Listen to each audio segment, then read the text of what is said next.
You're on the record. Thank you. I would like to call the August 26th, 2026 Planning and Zoning Commission meeting to order. If you are able, please rise and join me in the Pledge of Allegiance. I pledge allegiance to the flag of the United States of America and to the republic for which it stands, one nation, under God, indivisible, with liberty and justice for all. Clerk, can you please call the roll? Thank you. Commissioner Woodard, Here. Vice Chair Dothett, Here. Chair Keaton, Here. Commissioner Askin, Present. Commissioner Ursley is absent, Commissioner Kraus, Here. Commissioner Fikes. Here. You have a quorum. Thank you. Item 3 is the approval of the agenda and consent agenda. Commission, before we get to agenda and consent agenda approval, I would like to bring your attention to the laydown materials.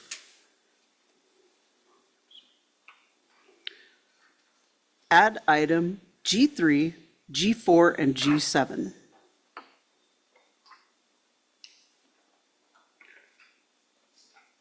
What is the pleasure of the commission? Would somebody like to?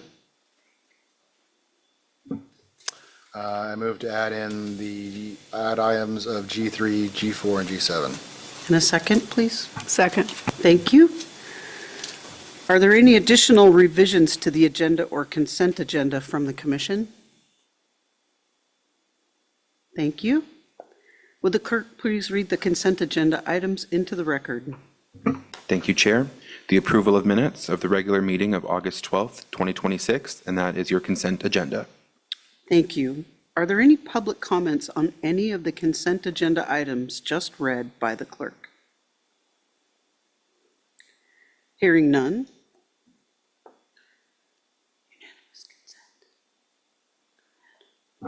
I'd like to request unanimous consent on the consent agenda. Thank you. Are there any objections? Hearing none, the motion is passed. The agenda and consent agenda are approved.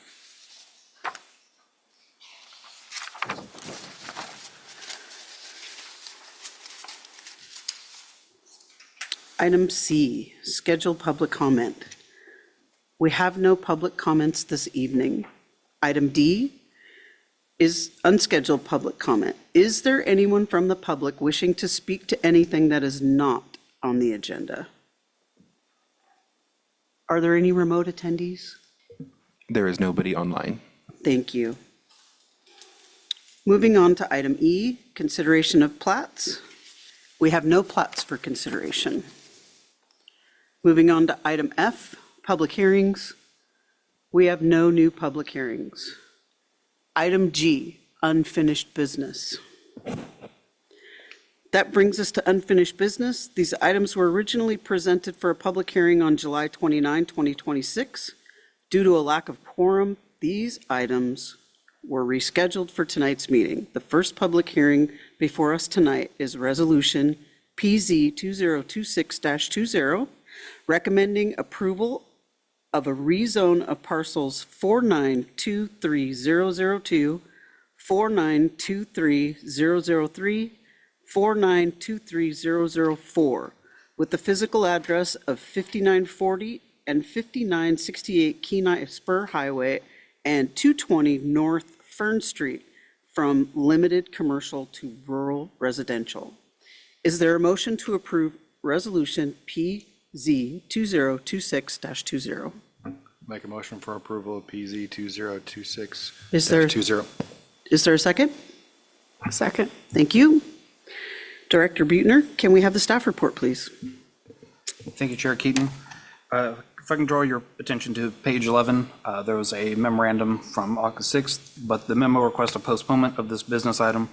This item was given public noticing in accordance with Kenai Municipal Code 1420-280C, but is no longer applicable to this meeting. The applicant has chosen to withdraw this project from consideration. We request this item be postponed indefinitely. Thank you for your consideration.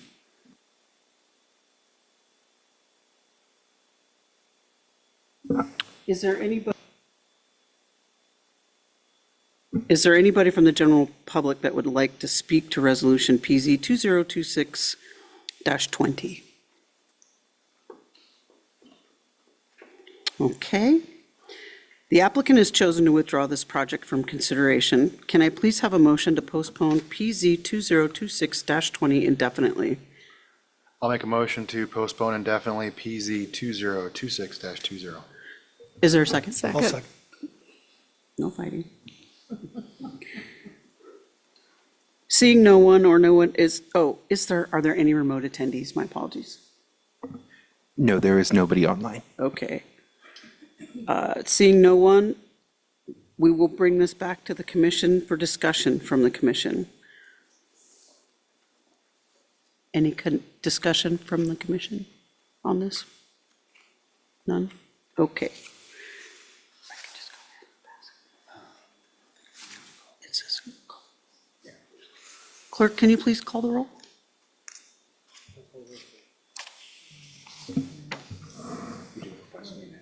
Okay. Okay, can we, I would like to propose someone ask for unanimous consent on this. I request unanimous consent On PZ, on the motion, which is above us to postpone indefinitely PZ 2026-20. thank you. Is there any objections? Okay. Hearing none, the motion for PZ 2026-20 to be postponed indefinitely is passed.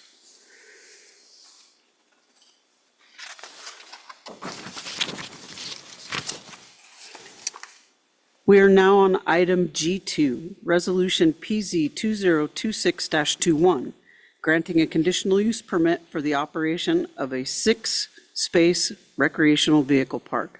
Is there a motion to approve Resolution P2026-21? Make a motion for approval of PZ 2026-21. Second? I'll second that. Thank you. Director Buettner, can we have the staff report, please? Yes, thank you, Chair Keaton.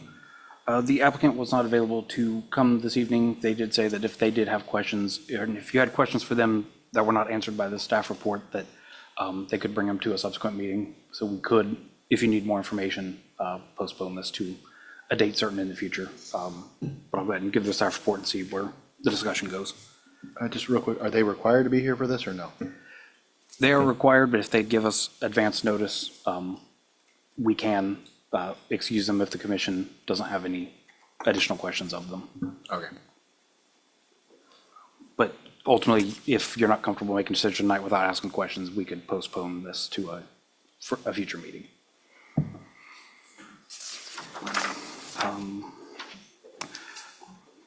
So summary, the applicant is requesting to operate a six-space recreational vehicle park with water and electricity hookups on the existing 1.086 acre lot pursuant to land use table in KMC 1422-010. Conditional use permit is required to operate a recreational vehicle park in the central mixed-use zone. Pursuant to KMC 1420-150A, the intent of a conditional use permit is to allow some uses that may be compatible with the designated principal uses in specific zoning districts, provided certain conditions are met. Prior to granting a conditional use permit, the commission shall determine that the identified criteria, as outlined in KMC 1420-150E, conditional use permits review criteria, are met. Criteria 1, the use is consistent with the purpose of this chapter and the purposes and intent of the zoning district. The CMU zone is established to provide a centrally located area in the city for general retail, shopping, personal and professional services, entertainment establishments, restaurants, and related businesses. The district is also intended to accommodate a mixture of residential and commercial uses. The CMU zone shall be designed to encourage pedestrian movement throughout the area. Building and other structures within the district should be compatible with one another in the surrounding area. Staff finds that the proposed use is consistent with the purpose of this chapter and the purposes and intent of the zoning district. A small RV park centrally located in town would help promote tourism within the city. The lot is easily accessible by foot or vehicle traffic and located near shops, downtown, and recreational activities, making it an ideal spot for travelers. Criteria 2, the economic and non-economic value of the adjoining property and neighborhood will not be significantly impaired.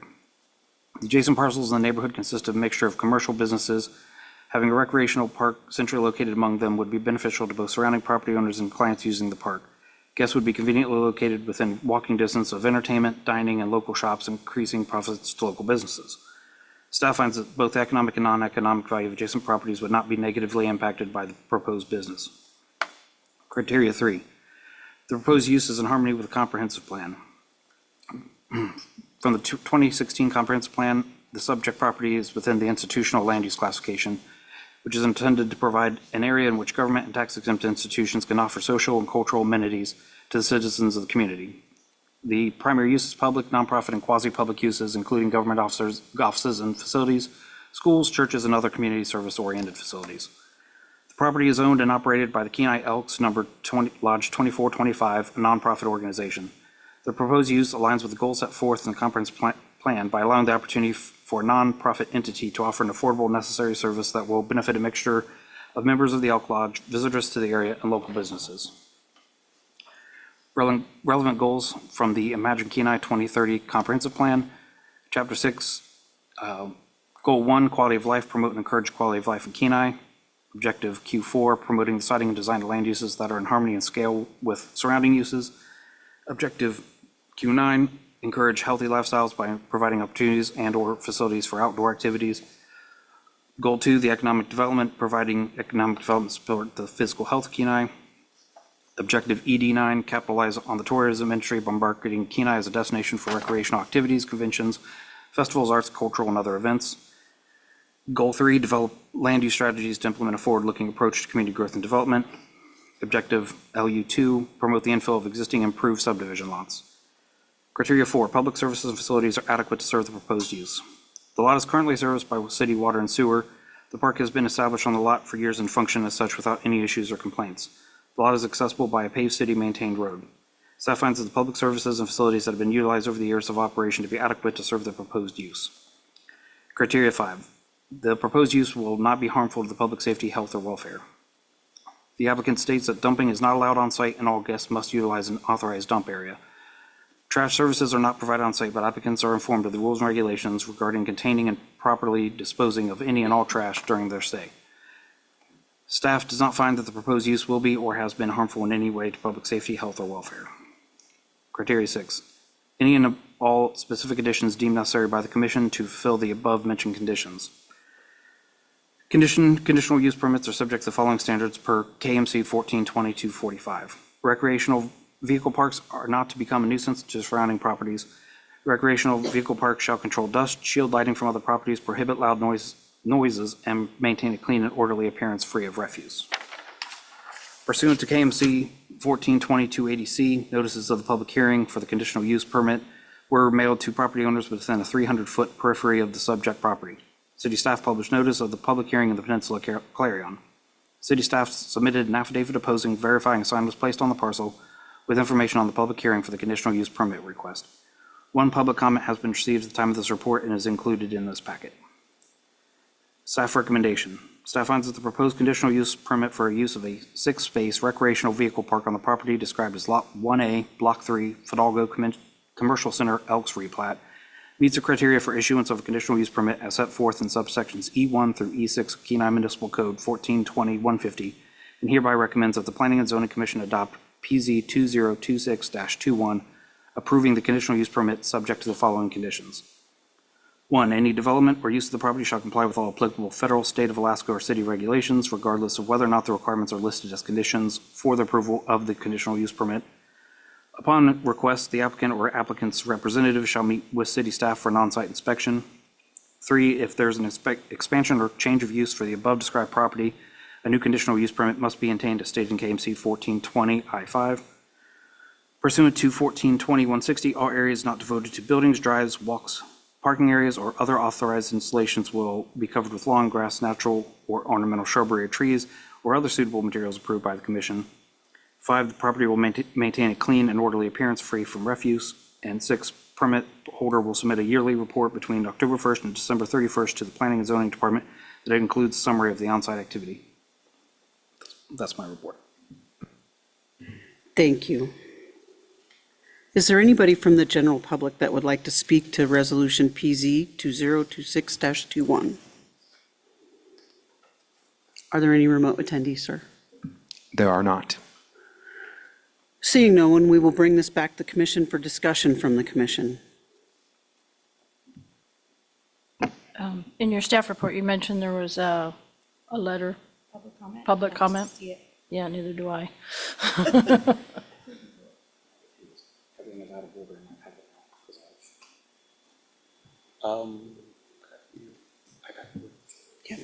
Can you say if it was in favor or against?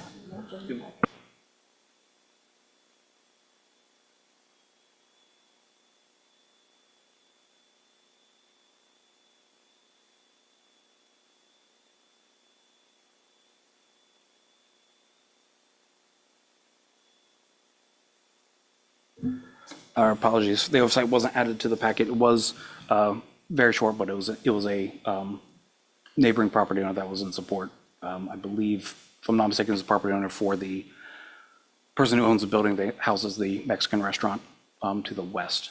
I think it's Martha's Cucino. Through That was my the, biggest concern, is it was for or against. If it was for, that's cool. Thanks. through the chair, would it be possible to read it into the record then?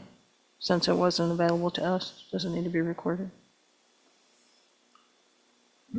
I could go upstairs and print it out real quick. It might take me a moment to grab it, but we could do that to put it into the record before we adjourn the meeting. That would be good. And then I had one more question for staff. Since we're asking for an adjustment to the land use, is there a site plan for landscaping that's required?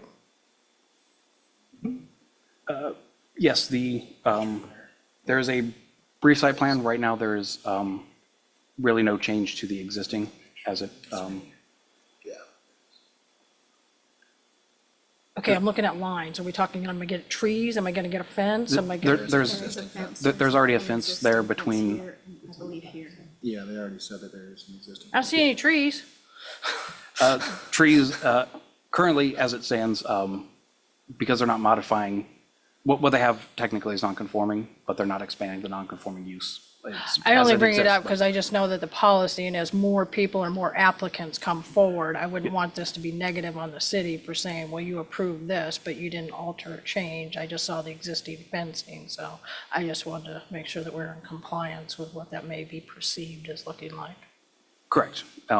The development for the CMU district is a little less intense. And a lot of the screening is really when you start bumping up, when you have residential versus commercial, when you're like on that line, when you're within like a larger commercial or central mixed-use district, when you have similar uses close to each other, like across the streets, the post office with a large parking lot, the Elks being where they're at, they do have some site, the shielding, that fence between them and the rec center, which is still institutional, but it's not as commercial, I guess, as the others. So they do have that between those two land uses, but the rest of it in that area is commercial, which is consistent when we're looking at places down the street like IGA. You have the store, then you have Alaska Tire, large open areas with minimal landscaping. So this fits the context of the neighborhood.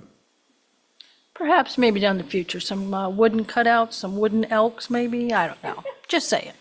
I'll pitch that to them. They do have a big brass one sitting on top of the building. Yeah.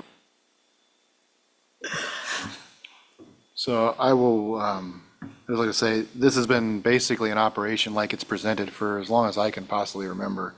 I think this was something that they didn't realize they needed to have as this conditional use permit.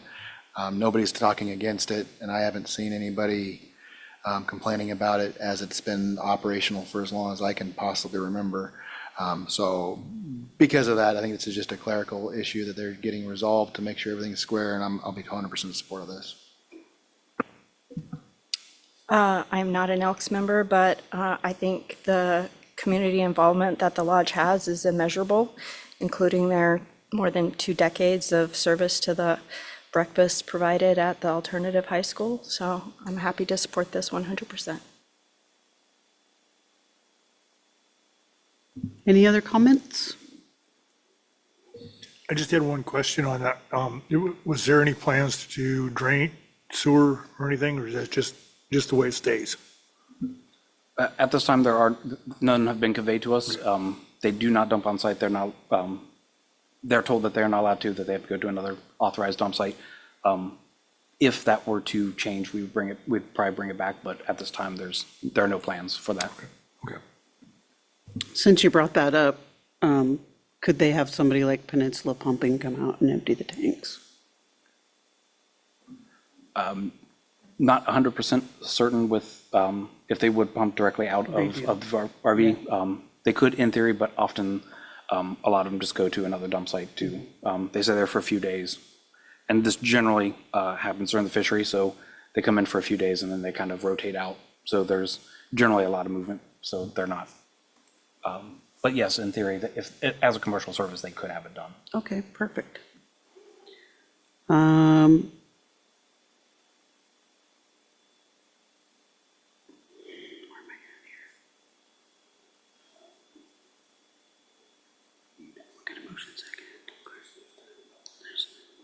And there's no more discussion from any of the commissioners? Okay.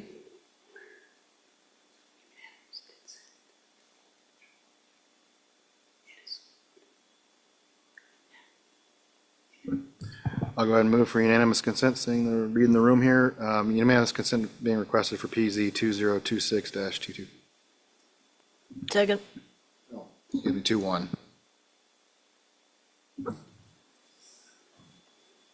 And we got a second from, Second. thank you.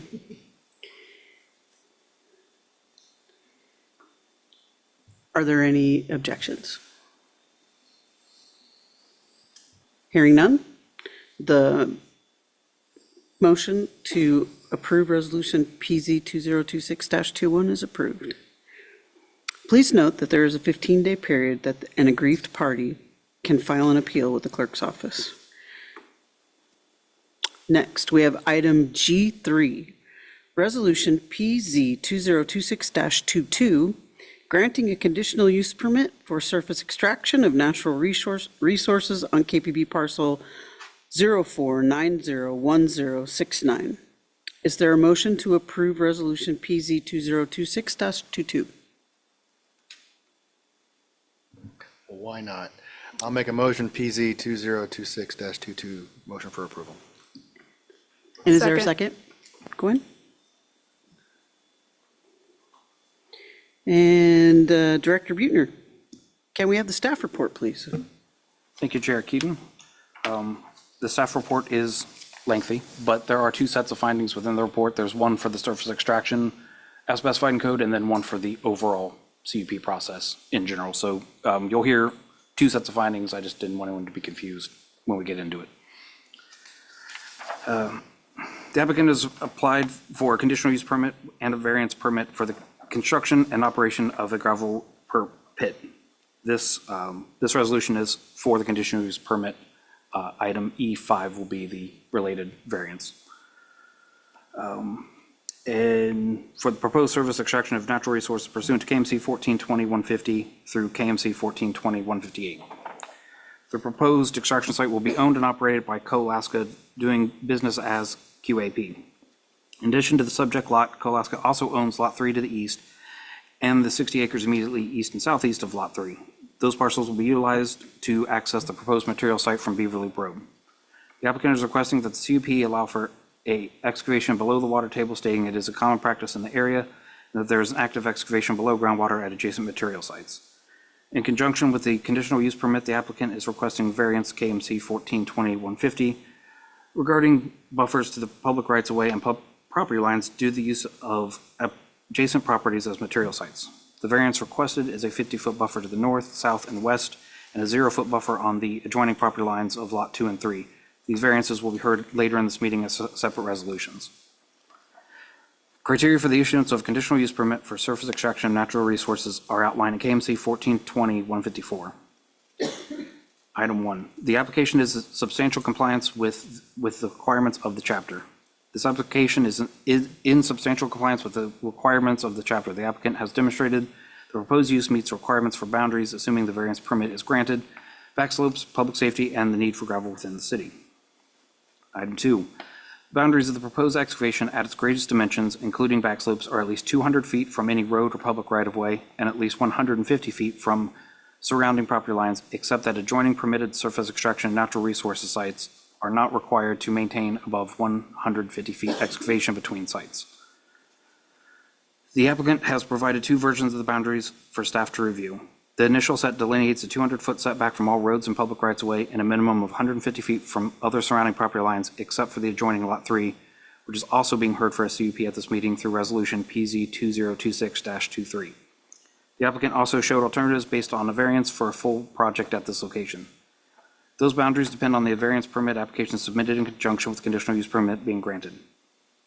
If granted, there will be a 50-foot setback to public right-of-way, 50-foot setback to adjacent property lines, 0-foot setback to adjoining property line with Lot 3, Beaver Loop Acres Addition Number 3, and excavation in the water table. The excavation slopes will be one vertical to one horizontal, as shown on page C5 of the submitted site plan. Item 3. The buffer strips between the excavation site and roadways and property lines contain sufficient natural screening to obscure the entire excavation from site of roadways and inhabited areas. If there's not sufficient natural screening, the site plan must provide for artificial screening. The proposed extraction site is north of an adjacent gravel pit and is not visible from Beaver Loop Road. Additionally, there's a tree line creating a natural barrier to the south of both pits. There are no inhabited areas in the nearby vicinity to warrant the necessity of additional or artificial screening to be required. Property is located north of the proposed gravel pits, which is near the Kenai Golf Course, or over 30 feet higher in elevation, and it is not feasible to add additional screening. Item 4. The surface extraction is outside of the 1% annual chance flood zone, also known as the 100-year floodplain, 1/5%, 0.2% annual chance flood zone, the 500-year floodplain, and high hazard coastal areas. City staff has confirmed that the subject parcel is outside the regulatory floodplain and is outside of the 1% annual chance flood zone, 1/5% annual chance flood zone, and high hazard coastal areas. The current classification for the project location as designated by FEMA's latest floodplain maps dated February 28, 2025 is XU, or X-ray uniform, which is undefined. The City of Kenai's floodplain administrator has reviewed the application and has no comments. Item 5. The site plan provides that backslopes be a minimum of a 2-to-1 slope except for the contiguous working face. Site plans submitted by the applicant show that the reclamation will be a continuous process, including sloping the sides of the excavation 2-to-1 or flatter along buffer zones and inactive work areas with 4-inch minimum topsoil mix, organic clearing debris, and seeding as necessary to contain erosion. Item 6. The site plan does not provide for excavation below the water table except where a reasonable method of drainage is available at the particular site or where the particular development plan provides for a lake on the site of the excavation. Applicant states that it is anticipated that much of the gravel extraction will occur below the water table. The final configuration of the site will be similar to most gravel pits in the areas, with ponds forming in areas worked below the water table and haul routes adapting as the site is further developed. The final development plan envisions lake on site and the reclamation of shorelines. This will include grass or other vegetation and constructing locations for houses or RV parking spots around the ponded area. Item 7. If the excavation is to be below the water table and the site is likely to endanger public safety, the site plan shall provide fencing for the work area. Applicant states that the casual access is not anticipated as the proposed site is rural and surrounded by large tracts of wetlands to the north and other material sites to the east, west, and south. The applicant plans to construct berms as ponds are created during operations to prevent vehicles, equipment, people, or animals from going into the water. Staff does not anticipate that the site will present any danger to public safety. Item 8, the proposed use of land after extraction is completed, is feasible and realistic and is a use permitted in the zone in which the property is located. The proposed extraction site will be operating on a continuing basis for approximately 4 years and then on an as-needed basis until the site is exhausted. Applicant estimates this time frame to be approximately 15 years in total. With the majority of the gravel being located below the water table, the final development would be to reclaim the shorelines of the ponds, establish grass and other vegetation, and construct locations for houses or RV parking sites around the ponded areas. Site reclamation will include grading and recontouring backslopes using overburden topsoil to a condition that allows for reestablishment of natural vegetation and seeding.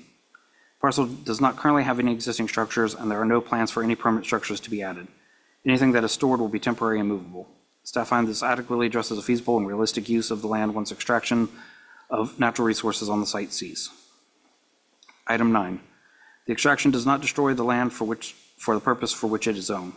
City staff Have discussed the importance of ensuring a clean water supply in the city, and the applicant will take measures to monitor water levels and be mindful of what is allowed near water and sensitive areas of the landscape. Applicant notes equipment and construction debris will not be disposed of in surface water. The applicant also plans to seed slopes of plants suitable for Alaska conditions and will limit erosion and dust that could affect the landscape. As stated in the previous criteria, no permanent structures are planned to be erected, which will leave the parcel vacant and ready for future development. An example of successful reclamation can be found at the Lake Kenai subdivision east of this project along Beaver Loop Road. Item 10, the need for the particular natural resources within the city of Kenai outweighs any detrimental effects the operation may have on surrounding property owners. Majority of the parcels surrounding the subject lot are also utilized as material extraction sites, and there are no residential properties in the immediate area of this lot, Lot 2.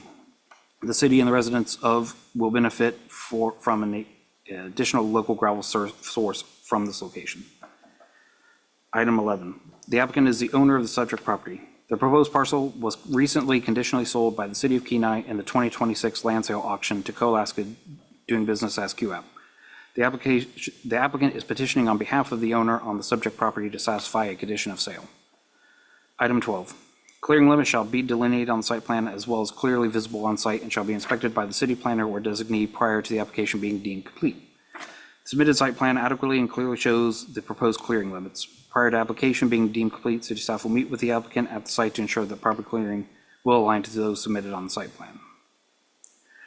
Pursuant to KMC 1420-150A, the intent of the conditional use permit is to allow some uses that may be compatible with the designated principal uses in specific zoning districts, provided certain conditions are met.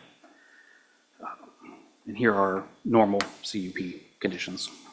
Criteria 1, the use is consistent with the purpose of this chapter and purposes and intent of the zoning district.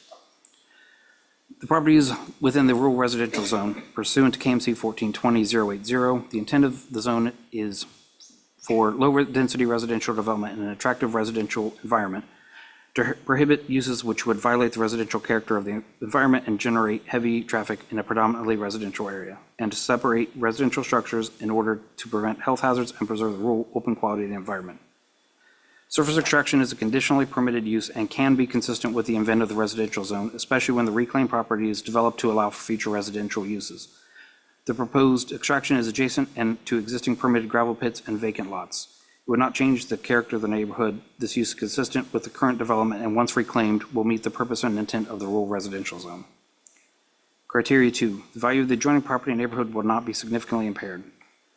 Adjacent properties to the north are undeveloped wetlands owned by the city of Kenai and Alaska DNR. The adjoining properties to the east, west, and south are all material sites.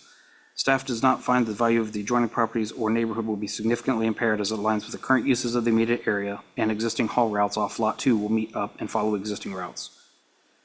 The 2026 comprehensive plan classifies subject property as parks, recreation, open space, which is intended as undeveloped lands for the conservation of natural scenic resources.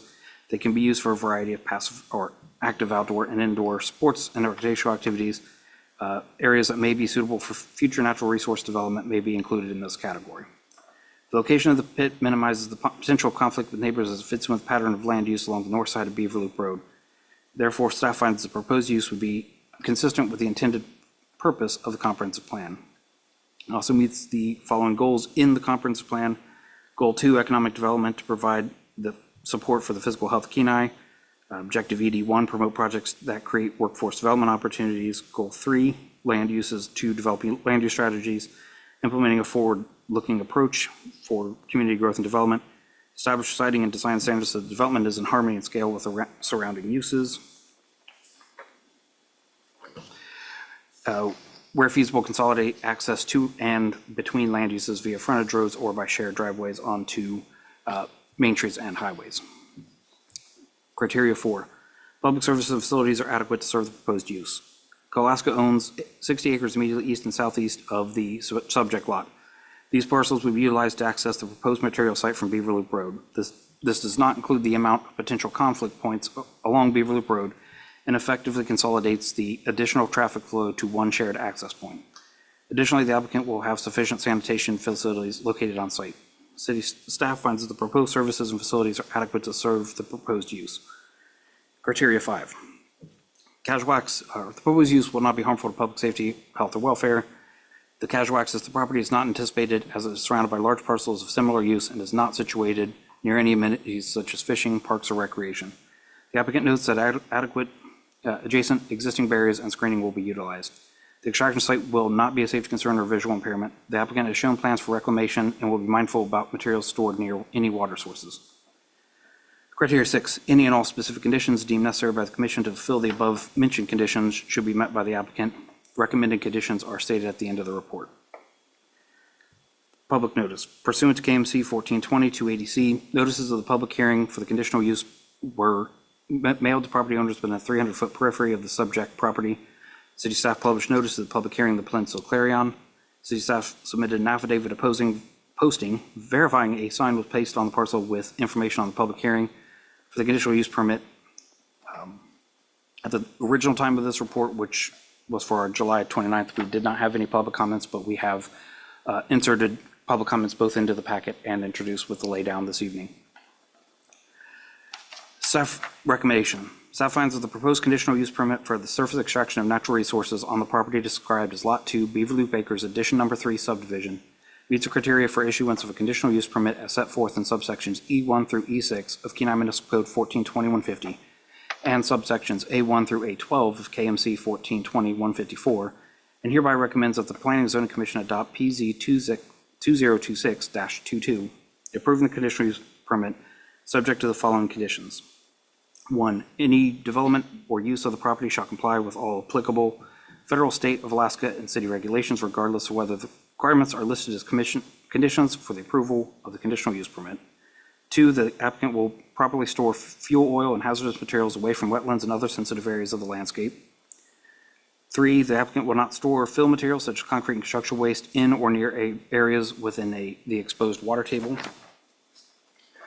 4, the applicant will limit noise disturbance and not use compression release engine brakes, also known as Jake brakes.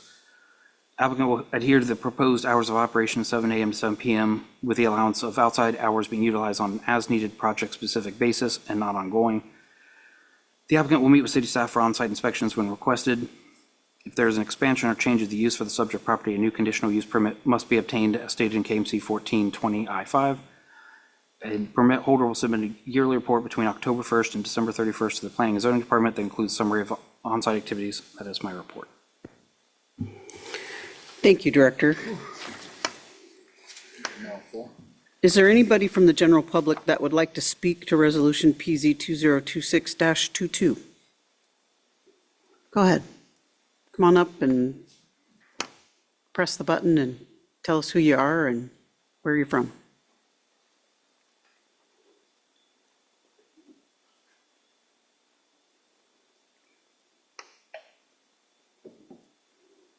Is this the one you can talk to? G3, right?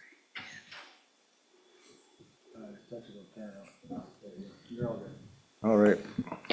I'm Kurt Wilcox at 3329 Beaver Loop Road. My property adjoins QAPs, so that right there shows that there is residence that is applicable to this request. I'm going to kind of go backwards, starting with your staff recommendation, that any development or use of the property shall comply with all applicable federal, state, Alaska, and city regulations. Well, they don't have a permit that I can see for this asphalt plant they have. In my opinion, and in my research, they should have a conditional use permit. Chester Cone never had any sort of a manufacturing or crushing plant or asphalt plant, and I hear that these guys are grandfathered in. Well, that's for extraction, not for the manufacture of. So right off the bat, they're not meeting the requirements of the city regulations.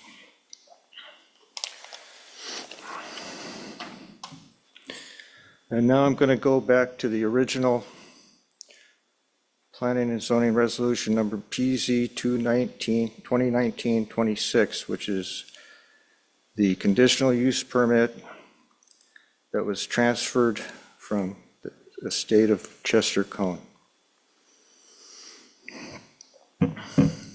So that meeting was July 24th. Well, just to give some background, I'm going to show that they have a bad record of watching out for the environment and following permit requirements. Not 2 weeks after receiving this transfer, they actually dug up the buffer zone, which the city has a record of me calling Elizabeth Appleby to complain. She went out to no avail. I've got some great pictures of not only digging the buffer zone out, that's within 30 feet of the property line. They're asking for a variance to dig within 50 feet of the property line. Well, I say that they should be held to the 150 feet of property lines. That would be on the KMC 1420-154A2. And I hear that they want to dig at a 1-to-1 in some variance.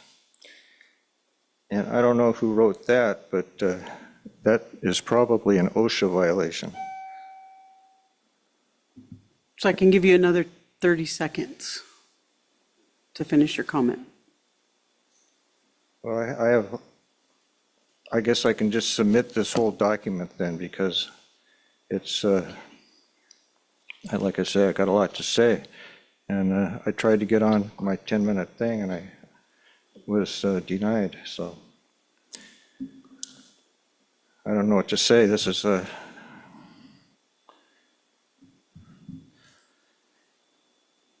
one-to-one slopes will cause continued erosion, prevent revegetation. They've got a bad record.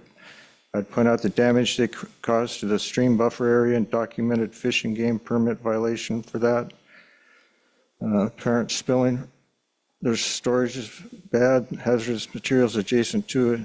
The stream with no secondary containment. That's a SWIP violation. Violation for noise control requirements, jake brakes, backup alarms. Air quality violation, I've got a document from the DEC. Okay, so let's do this. If there's questions from the commissioner and you can answer their questions, maybe you can get a little more information out that way, but for right now, we have to cut you off. Okay. The commission have any questions for this gentleman?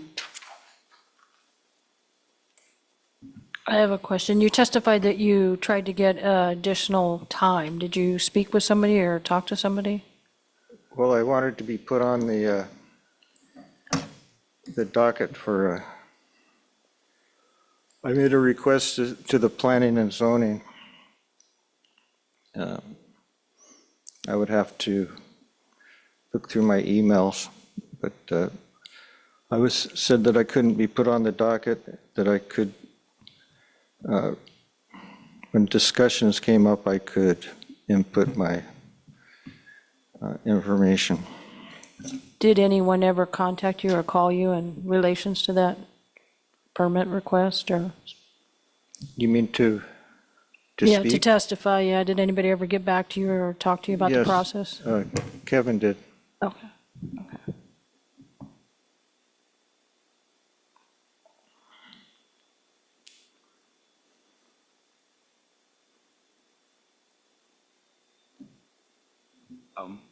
Because of the nature of this item, the next item, and the last item, actually all of them are pretty related. If you want to utilize your 3 minutes spread out over those items, you could possibly get a lot more read into the record. Because this one and the next one are literally mirrored. So we would give you another 3 minutes to get more into the record, if that's. Microphone, please. What I'm speaking of is basically past what they have in the pit that they have now, not the two new pits that they bought. Although my requests are going to be the same for all of them, I think they should be held to what I'm speaking of in the Okay. original. That's perfect. So let's try to, we're going to get the commissioners to ask you questions. And then when we get to schedule public comment about The next one. these ones and number 7, then when you can Okay. do your 3 minutes there. Don't go anywhere. All right. So I guess now I'll ask, so in pertaining to the current pits, not what you feel is previous violations. So the current pits and the CUP that's up in front of us right now, what were your recommendations for, what are the, a couple bullet points for your recommendations for you'd like to see modifications to the CUP application? They should adhere to the original. You opened the discussion that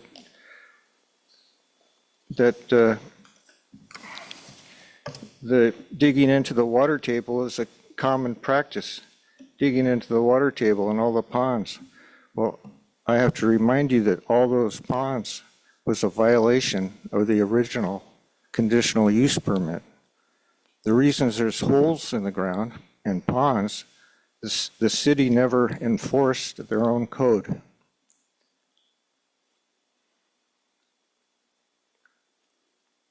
So, I mean, does 2 wrongs make a right? Okay, so that's the only recommendation you have for the modification of the CUP? That's what my question was. Okay, Not pertaining to setbacks, because that's on a different, that'd be later, Okay. right? So as far as the one that's in front of us right now, what would your recommendations be? Not setbacks, but as far as the conditional use permit on this pit, are there any things, I see there's a laydown, you asked about the possibility of white noise. that's right. So that would be something, is there anything else you're recommending or asking for? Well, white noise is my major concern. Or the noise and the pollution and the dust.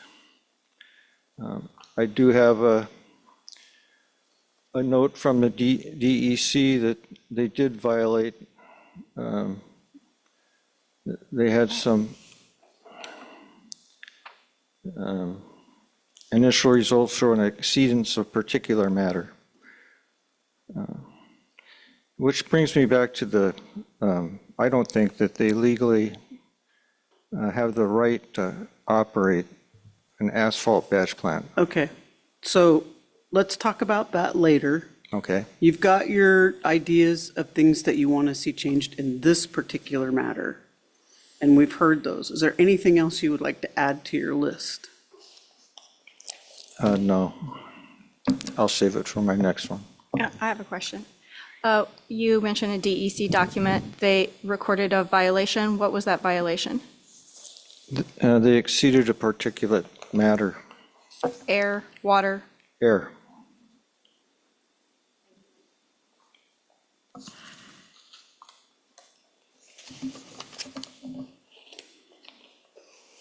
I'm not sure which one, where I need to ask the question on the asphalt plant. Okay, on the asphalt plant that he's talking about, is that going to be in this area or not?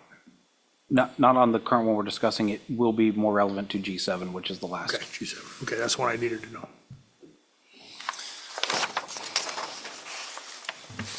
Okay, I do have a question. Are you aware of any testing that's been done to any of the ponding that's been sent to like the extension office or something that has a water quality report, anything like that? The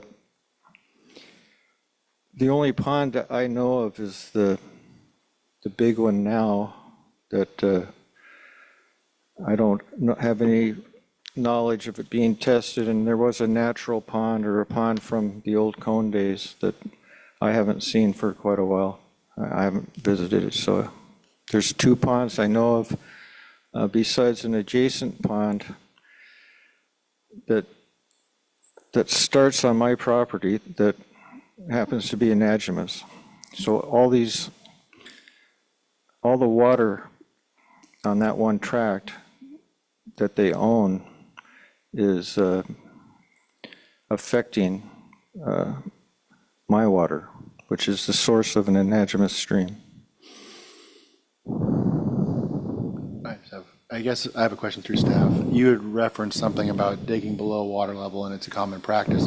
Is there anything specifically in city code that would refrain from being able to do that? And is that an exception for this, or is that, I couldn't find anything off the top of my head? Let me refer back.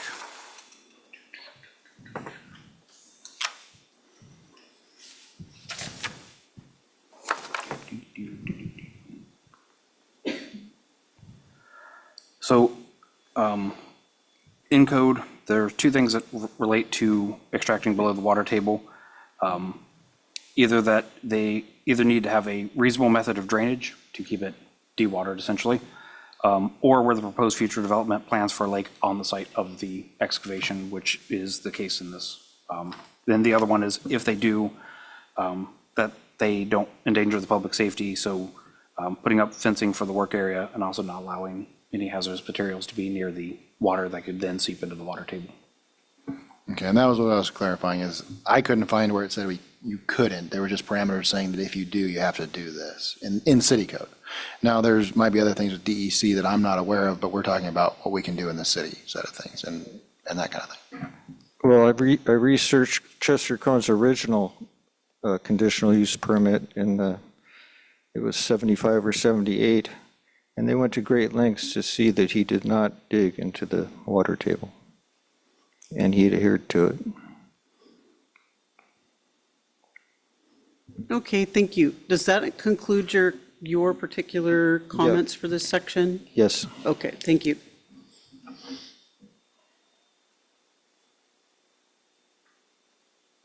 Would the applicant like to address this issue?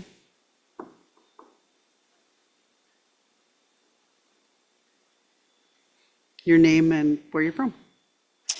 Nick Stoller from Wasilla. I'm representing Kolaska QAP.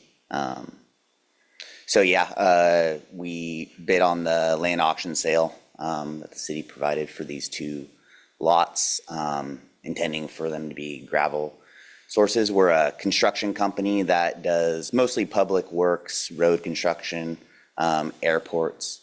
So the gravel that we're asking for the conditional use permit to extract gravel would be to supply those projects and the current and future projects.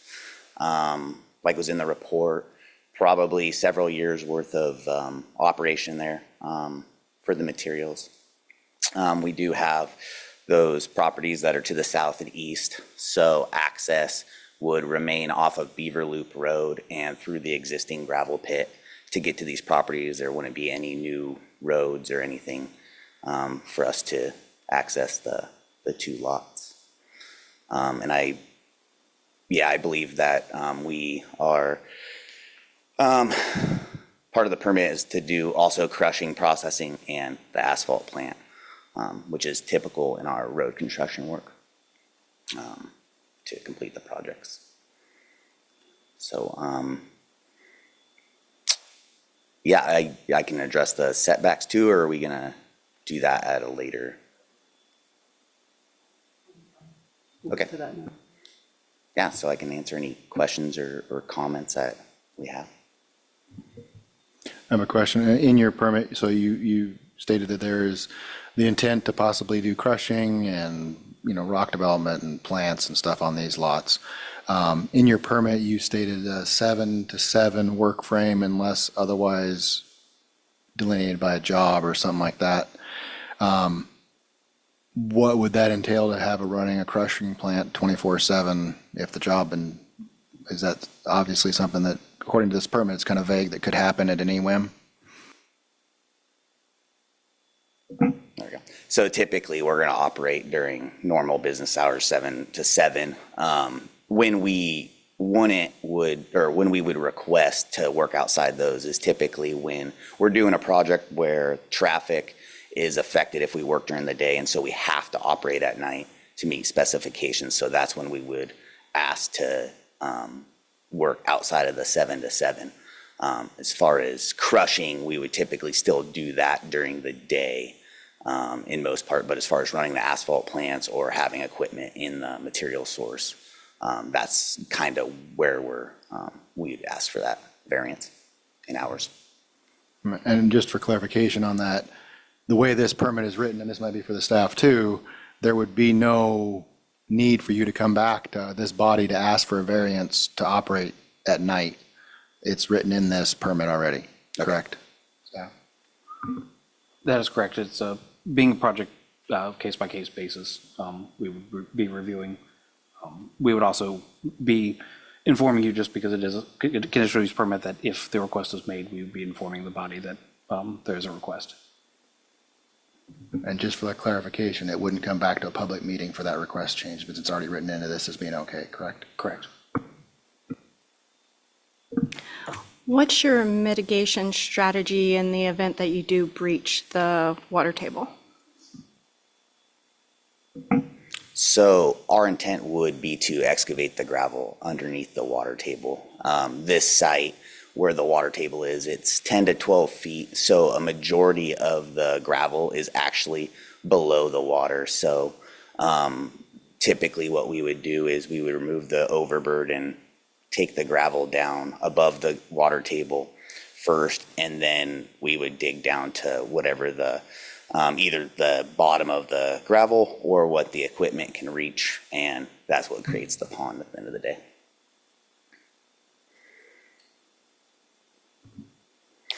We had mentioned the gravel pit on the other side of the road, which was a pond. Was that your guys' reclamation for the pond on the east side, or was that a different company? Not the southeast property. We're talking about a different one altogether on Beaver Loop, or? Yeah, I thought it was mentioned the south. Was that this property, or was that the one across the road? This one is further down Beaver Loop. It's a older one. We just highlighted that as a successful reclamation effort that has happened within the city in Okay. fairly recent times. So that wasn't your guys', is that correct? No, I know which one you're referencing, though. That was kind of the brainstorm for how we would leave it a success story. So it's kind of a related question, but an unrelated question. Do you frequently move your off-road trucks up and down Beaver Loop Road? I know the answer to that, so go ahead. So not loaded. Yes, unloaded. So unloaded occasionally, if we are taking them from a site, we obviously have to get permits to move oversized vehicles, and that's a whole other deal. But they're unloaded and they would drive on the road. But as far as once they get to the site, they're operating within the material source. I think when we did the Beaver Loop project, that project was done there, and we used the bigger trucks to do that. But unless there's another Beaver Loop reconstruction, I don't see that happening. It was your truck. I'm curious, you're aware that there's pupil transportation that goes through that section. There's 3 pickups at that end of Beaver Loop Road every day. I'm not sure what the question is. The Sorry. question is, you're aware that your heavy trucks are on the road with buses at the same time? Oh, right now, as Yeah, day-to-day as of operations? right now. I'm not familiar. No, I'm not aware of that. Would you be willing to modify your hours so that those buses could pass without having to pull to the right-hand side of the road to let your trucks by? I definitely can talk to the people that are in charge of that project. I'm, not Perfect. familiar. They're off the road by 8 a.m. 8 a.m. Thank you. Anyway, back to this. Do you commonly already have equipment that, one of the requests for the CUP from the gentleman who actually was about the white noises? I know it's a common practice to use it. What kind of a hindrance, or would it be that big of a deal for you guys to utilize the white noise alarms on the vehicles that you already have in this operation? So yeah, I know we have some on some equipment. I'm not the expert in what it takes to equip. It's probably mostly our loaders and our trucks backing up frequently. So I'd have to look into that to provide an answer. But yeah, it's as long as it meets the OSHA MSHA and it's loud enough to be audible, that's something we can do.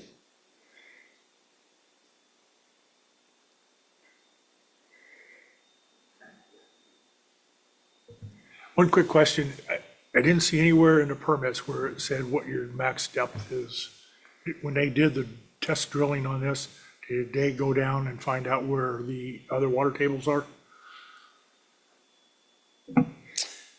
I cannot speak to that off the top of my head. We've been using a 20-foot as far as, I think, from OG down to 20 feet, I believe is what was tested. I'd have to look back at the report that was included in that auction to see how deep it is. I know we didn't do anything deeper than that, so that's all I could speak to. Any deeper than that would be, you'd have to use different kind of equipment to extract. So that's kind of usually the limit. Commissioner Askin, through the chair, page 41 is page 41 of the packet for this particular one is referencing the report that Mr. Soller just mentioned.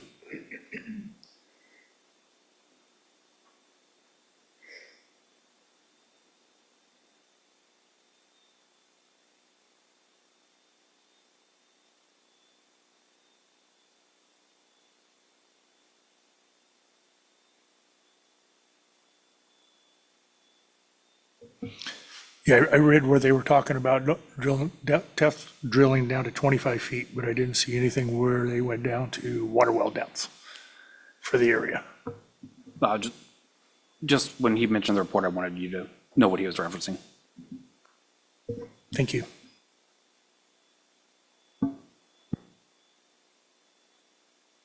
Hey.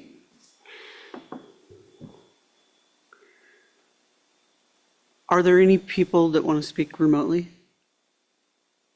There is nobody online. Is there anybody else? Go ahead. They're part of the applicant. My name is Gina DeBartoleben. I'm with McLean Consulting. I'm a licensed engineer in the state of Alaska, and I was hired by QAP to help prepare their permits to meet their meet code. And but I would also like to offer some information because our firm also did the exploratory work for the city a few years back when they were looking at marketing those parcels as material sites. So if you have questions about that information, I can probably provide some answers. And then along with some other just assistance for the city as they were trying to make those, looking at the value of those properties and making them marketable. And again, like I said, that they were really, the city's intent, when I was involved with the process, that they be material sites because that is an area that is surrounded by material sites and is also, it's one of the few uses, marketable uses for that property, just because of the wetlands and the other material sites, and it's kind of just it's a vast lowland area. So along with that, I'd like to just make the comment that I do a lot of gravel pit permitting through the borough, not a lot in the city. It's been a few years. But there's currently 13 parcels that I just counted on Parcel Viewer in the Beaver Loop, in the loop area that have ponds on them. It is a very common practice in this area. And now there's another scattered, half dozen of them that are permitted versus historical permit material sites. There is no documented DEC reports on groundwater contamination from a material site. Now, there might be like an equipment spill adjacent to or such. The one thing about hydrocarbons and groundwater is that they float, and so they're easily recognizable and easily cleaned up. So I just kind of like to provide a little information there for some assurance. This, right now, we're only talking about Lot 2, which is the western parcel that hasn't been developed. So if you're looking at it's the one on the left. And Lot 3 is very similar to this one. It'll be the next item. This is an undeveloped piece of property. It hasn't been used for anything yet, just in the sale contract still, but is essential for CoAlaska's projects here on the peninsula. So anyhow, if you have any questions, I'd be happy to answer them. Through the chair. So they talked about some of the buffers got reduced or removed, and then they also brought up the proposed operating hours. willing to amend those proposed operating hours? And are they willing to adjust those buffers to accommodate the residential area immediately across the street? So the buffer that I believe Mr. Wilcox is discussing is on the existing site that is the last agenda item. So we are going to have variance for the buffers on these undeveloped ones, but the one that he was saying potentially was breached, and I don't have knowledge of that, is the existing one that they've been utilizing, I believe, for their processing. It's the one where their plant is set up.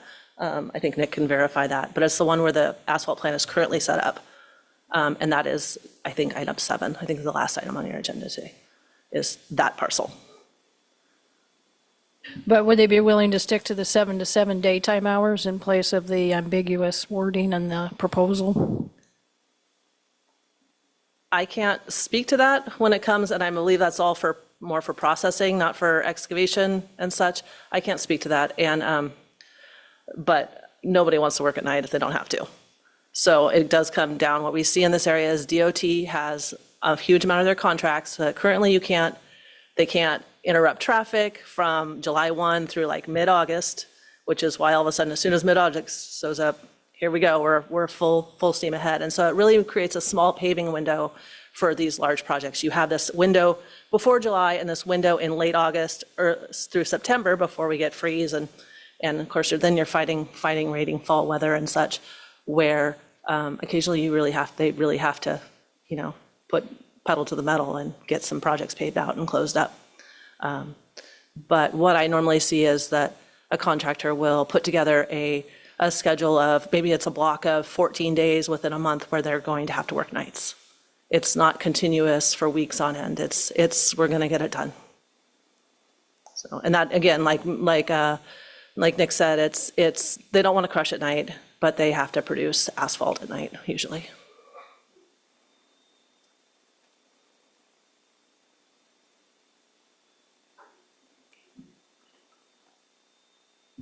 Any questions from the commissioners?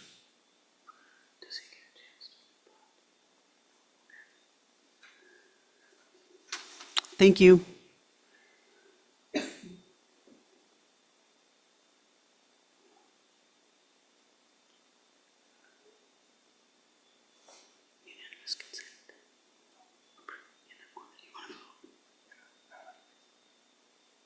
Oh, please.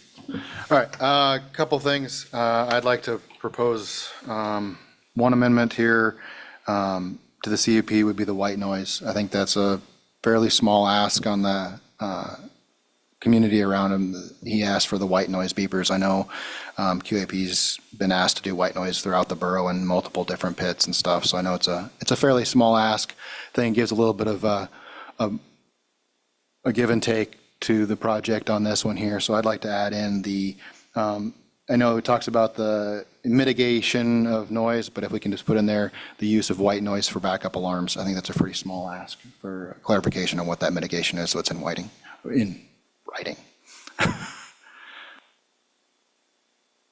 So if anybody would like to second the mitigation of noise to clarify to use of white noise backup alarms. I would second that. Are there any objections or comments? Okay.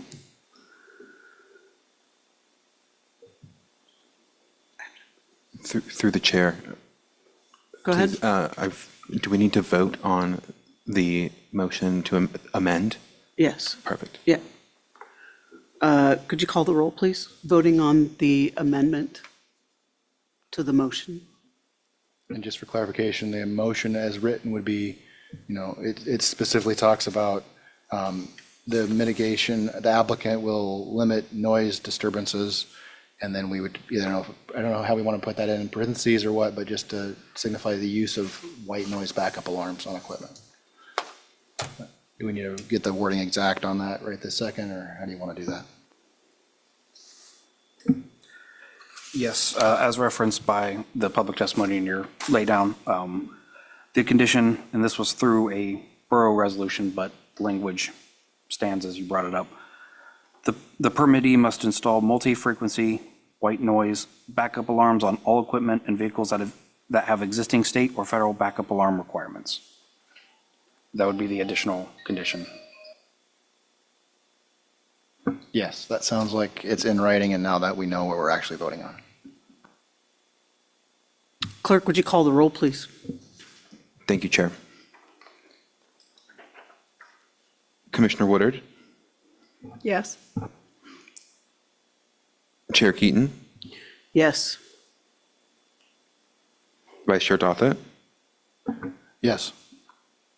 Commissioner Fikes, Yes. Commissioner Ursley is absent. Commissioner Kraus, Yes. Commissioner Askin, Yes.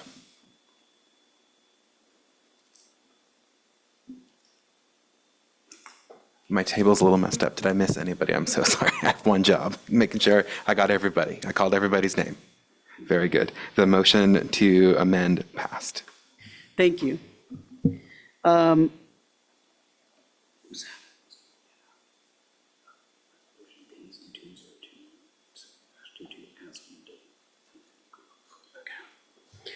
So at this time, we're going to vote on the resolution PZ 2026-22 as amended.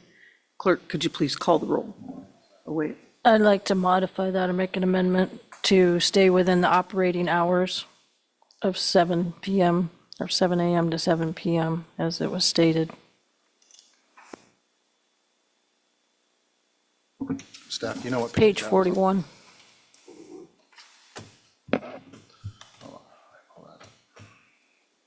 I would like to comment on that. 7 a.m. to 7 p.m. is not always realistic, especially when you're laying down asphalt and it's getting late and you got to get that stretch done.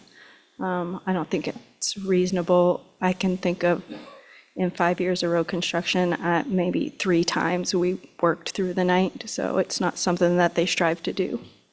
Is that correct? Through the chair, I understand that, but I also know that that's like the common theme we hear about from testimony from the public. And like I say, it's adjacent to the neighborhood. I would be willing to modify it in concession of 5 to maybe 8 days and no more, or a return to a modification of the original CUP.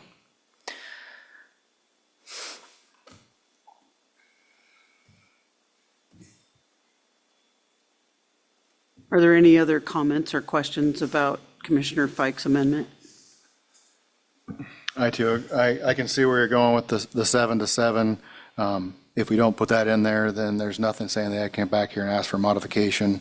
If it would be possible to, that one time here and there, maybe put a length of time if they're going to be operating more than 5 days or some, we could come up with a day, more than 5 days out of the month or 5 days consecutive or something. So there's a time limit on it. If they went above that, or if they think, hey, we're going to have a job, we got to work all night long, all summer long, because that's what DO said we have to do, they'd have to come back in here and ask for a variance. That's would be why I would want the 7 to 7 in there. It's one thing a day here and there, I can see maybe, but if you're going to be, hey, we've got a job and it's going to be 4 months of night operations, and that would really drive me nuts as a landowner. I can appreciate that. I would still vote no on this, just because you can't predict what kind of situations you're going to run up against. Instar forgot to lay a line down and you got to tear it up in the middle of the night so that you're not having to stop traffic for long periods of time. You just never know what you're going to run into in a project. So there are going to be times that you're going to have to work late. And that's where I'm talking about a minimum of, more than 5 days, where if you have a contract coming up that's going to be a long, most of the summer of night operations, you have to come back here for modification. I understand the emergency, oh goodness, got us way a little late here and there. So if we had something that set a timeline of so many days, so, if the neighbor is saying, hey man, they've been working nights for 2 weeks, well, in their CUP, it said they can only do it for 1 week, then we have something to come back and say, hey, you need to modify this, if this is going to be an all summer kind of thing, and that's where I would say. So I guess building off Fikes' statement there, I would support a 7 to 7, maybe no more than 1 week. Yeah, speaking to that, and again, it's not a left or a right or a yes or a no. It's more of a compromise for the residents, but also a mechanism for the company to come back before the commission to say, hey, we're willing to work with you. We think this is what's going on. You're probably going to get a lot of complaints. And then it also gives us a tool that they've already told us they're not going to exceed 7, but they've also come to us and said, you know what, we're going to go 14 days. So it's a mechanism to engage both the company and the residents would be my goal with amending this. Logistically, something happens the day after we have a planning and zoning meeting. So now the company has to wait 2 weeks and come and get our permission. That's not logical.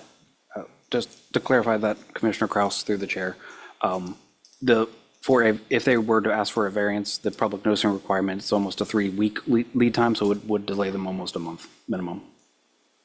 And so I understand where Commissioner Dothett and Commissioner Fikes are coming from, but I also know, having a husband that worked for Peter Kiewit, which is a major company, when they're putting down a lift or constructing a road, it's got to happen.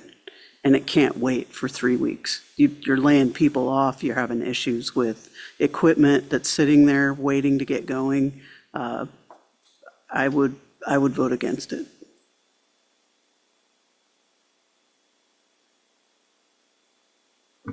Well, I say we put it to a vote, see what happens. So 7 to 7 1 week, is that what we're saying? I think it should be 2 weeks. So, yeah, my amendment to the proposal would be a daytime operating hours of 7 a.m. to 7 p.m., not to exceed a night operation of 7 days without proper approval from the city.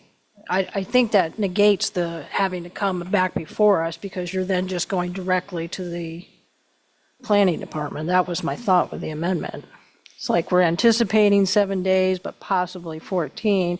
It gives the community and it gives the company a window, but they don't still have to go before the procedurals of 3 weeks and going before the board and that.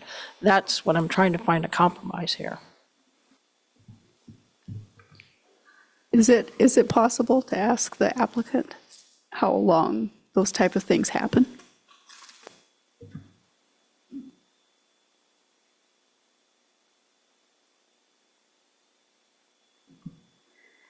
Thank you. Yeah. So as far as most of the planning, you're going to know for a project, the traffic restrictions and when you do have to do stuff at night so that you don't delay traffic. But I will stress that it will never be planned out all the time. Kenai Spur Highway right now, we're starting, for example, we can't just stop traffic on there all the time, right? So if something comes up where we have to build part of that road and restrict traffic too much in August, we would have to do that work at night. So that might not have been planned in June, and then we got delayed, couldn't get it done by time, and now what I'm hearing is we'd have to come back before the committee, the 3-week notice. And so, yeah, that would be where it would cause delays. We don't have another place to go to operate out of. So it's unpredictable, unfortunately, even though we try to plan it as best we can. So just for clarification, this is for that one lot behind the lot your existing plant is already sitting in. So we would just be restricting that one lot, correct? Lot 2, which we're discussing, is the furthest west, which is, Lot 3 is catty corner to their existing lot. This is the one further to the west, which would have to go through Lot 3 to get out. And that's what I was just, for clarification, that we're not talking about the front right now. We're just talking about just this one lot back here. I guess another quick question while I've got you is, I heard would a 2-week window. I'm just looking for something that would give us a blank where you could say, okay, we had an emergency, we're going to have to change the scope of plans. So if we had a couple week grace period to get this done, that's great. But as you said, if we know we have a whole project coming up where in the planning stage, we know we're going to be operating at night all summer, that's the kind of thing where I'd like to see it come back to this commission. So is there a grace period where you could see it working for both the residents, say, hey, we've got a night operation only project coming up. We just want to notify you guys that this is how we're going to mitigate stuff. We might have to increase earth and berms or something to help make it work better for you. Or is there just nothing that you think would work to mitigate anything? The mitigation from just my experience running projects is no, Kenai Spur, once again, I know that if we get into a pickle and I have to restrict traffic, I have to work after a certain time period. So I would probably come here immediately to try to get an extension of that right off the bat when I know my project has those traffic restrictions. And I couldn't probably tell you exactly when that's going to happen. I'd have to notify you 2 weeks in advance, like, okay, it's going to be August 15th to August 21st. We're going to have to pave this ATV over here, and we're going to have to stop traffic. So I got to do it at night shift. Or we have to do a borrow haul because we're tearing up the existing roadway at that time. And so we have to move so we'd give the notice, but it would be hard to get that granular in the specifics of dates within the time periods that we're talking about of the 3 weeks notifications. So I would suggest to whoever's running those projects to come here first and try to get that variance for the night. Not that we plan to work night shift, because we really, really don't want to work night shift, I promise. But if we have to meet the DOT or the borough or whoever's, if you're paving at the airport, sometimes you have to do stuff like that. So hopefully that answered how the issue and the potential hiccups I see for delaying projects.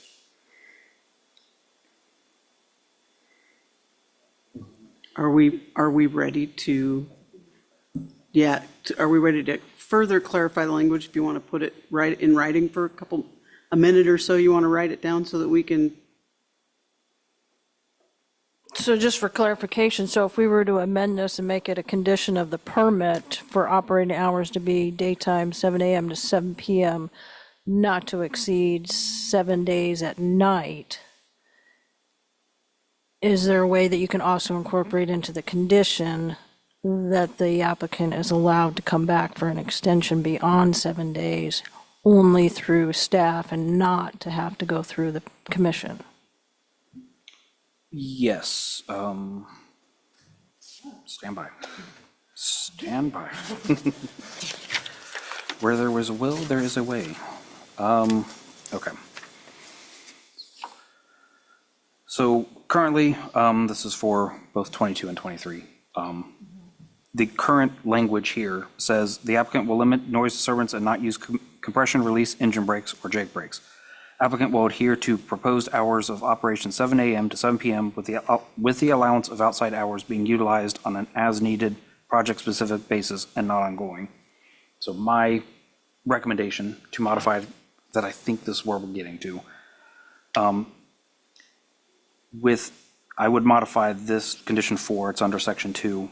I'm currently using the one for 23, so this is page 73 that I'm looking at, which is the next one I know, but I can't find 22 right there. We would put applicant will adhere to proposed hours of operation 7 a.m. to 7 p.m. with the allowance of outside hours being utilized. And then I would strike everything past that. With the allowance of outside hours being utilized. No greater than 7 days without. No greater than 7 consecutive days without notification to the city administration, because it'll probably be Public Works most likely. But if we say city administration, that gives city manager and any designee. Because you see where I'm going with that. It's like Monday, Tuesday, you're annoying me. Now it's Saturday, Sunday. Am I still hearing that you guys would be notified going, yep, it's going to happen for another 7 days, or nope, we've been notified, it's done?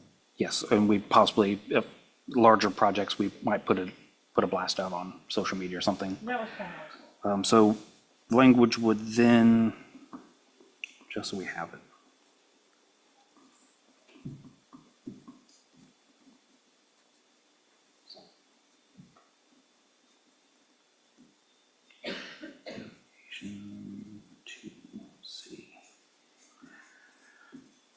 All right, so the amendment, if I understand it correctly, the amendment that we would be looking at now would be that Section 2, number 4 would be modified to read, "The applicant will limit noise disturbance and not use compression, release, engine brakes, or Jake brakes. Applicant will adhere to proposed hours of operation 7 a.m. to 7 p.m., with the allowance of outside hours being utilized no greater than 7 consecutive days without notification to city admin." So anything above 7 would then need to be notified to the city.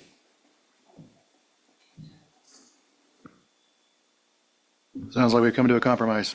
At least we got something on the books. And I guess just for the applicant and for staff, the ultimate goal here is if you've got a long-term project that you're going to be working at night, we'd like to be notified and maybe give a heads up that you're going to be going all summer or something. Yeah, and like you say, the goal is just, we can help you get the communication out. If the city, like you says, can utilize social media or whatever, we can also be that assistance for you to communicate it to the residents so that we can keep that complaints down. That's the goal. So is it amended and I will second it, or you? Do we have any further discussion on how it was worded? Because we did change the intent quite a bit. Any commissioners have any further comments on the second throw at the amendment?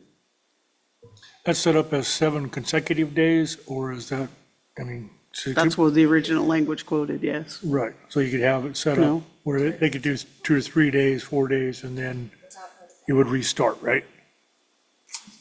I think it was written in there as consecutive days. Okay, No greater than 7 consecutive days. okay. So just for clarification, the amendment was in motion by Commissioner Fikes. Do we have a second? Thank you, Alex. Commissioner second. Doffett, thank you. I just would like to ask the applicant if that is doable for you. Or does that sound reasonable?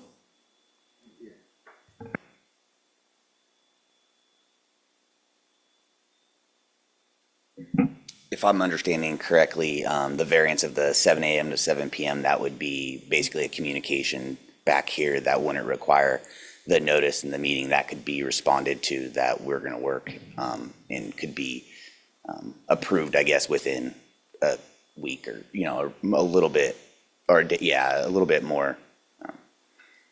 Yes, the Shorter timeframe. last bit is for it to come to city administration, not to this body. Okay, yeah, that seems very reasonable.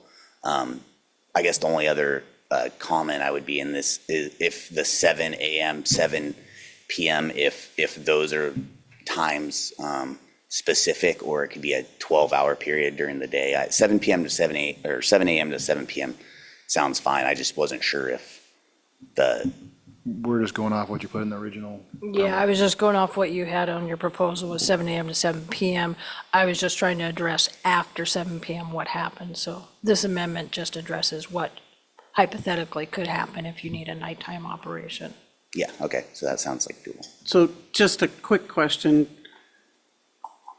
If nighttime operations are complicated, is it easier for you to work in daylight, right? And so as it gets darker later in the morning, you would want to maybe adjust that 8-hour period or that 12-hour period, or no? Yeah, that's kind of what I was getting at. As we get into October, we're probably not starting shift at 7 a.m. anymore because it's dark. So we kind of move shifts, and the same thing in the summer is 6 a.m. to 6 shift.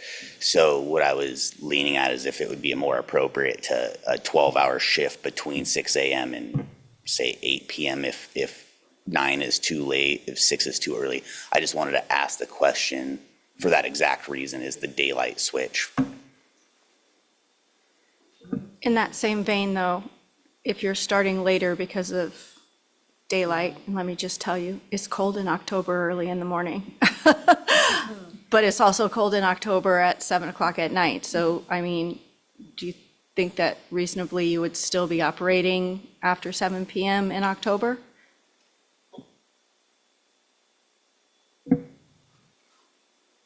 October is a tough month to pave, so probably not. Guardrails. October is for guardrails. Guardrail.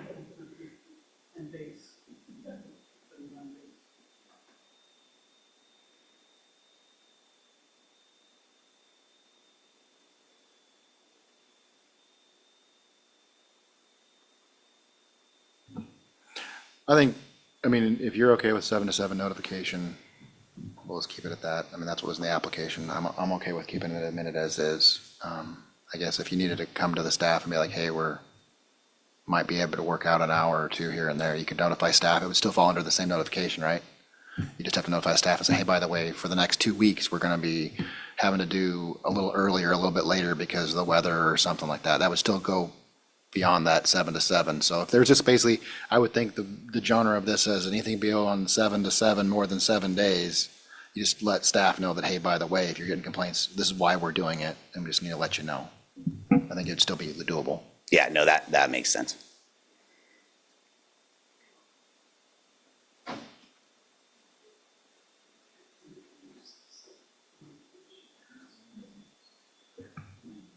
We need to vote on that amendment. Clerk, would you please call the roll? For the amendment, Chair Keaton, Hesitantly, yes. Commissioner Askin, Yes. Vice Chair Dothett, Yes. Commissioner Fikes, Yes. Commissioner Ursley is absent, Commissioner Kraus, Pleasantly happy that I can vote with the rest of the crowd, yes. and Commissioner Woodard. Yes. The motion to amend passed. Okay. Now we have to do the regular. Okay. Okay. So now we're back to voting on PZ 2026-22 as amended. Clerk, would you call the roll? Thank you, Chair. Vice Chair Dothett, Yes. Chair Keaton, Yes. Commissioner Askin, Yes. Commissioner Ursley is absent, Commissioner Kraus, Yes. Commissioner Fikes, Yes. Commissioner Woodard. Yes. You have 6 yes votes. The resolution PZ 2026-22 is approved as amended.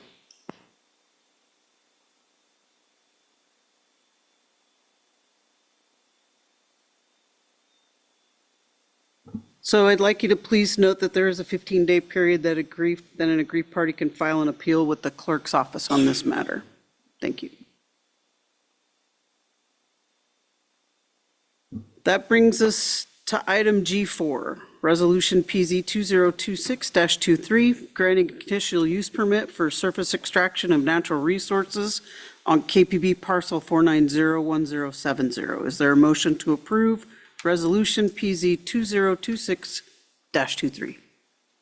I'll make a motion for approval of PZ 2026-23.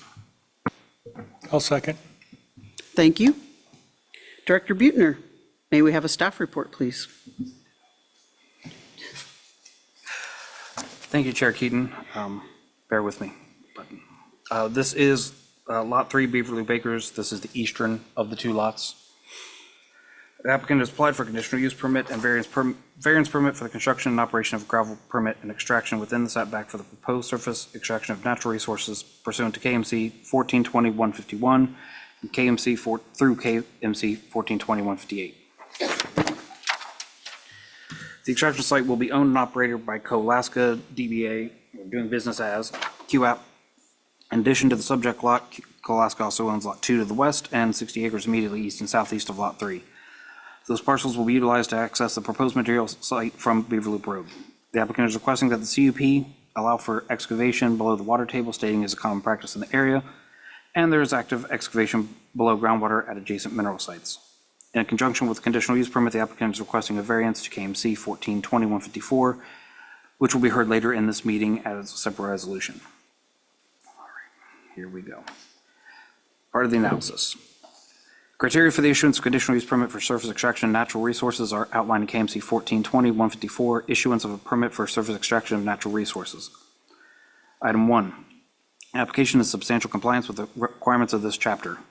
This application is in substantial compliance with the requirements of this chapter. The applicant has demonstrated the proposed use meets the requirement for the boundaries, assuming the variance permit is granted, back slopes, public safety, and the need for gravel within the city.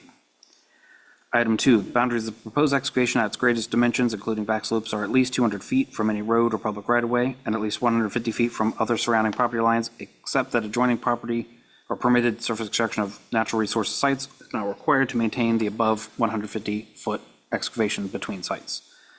The applicant has provided 2 versions of boundaries for staff to review. The initial set delineates a 200-foot setback from all roads and public right-of-way and a minimum of 150 feet from other surrounding property lines, except for the adjoining Lot 2, which was just heard for a CUP through PZ 2026-22.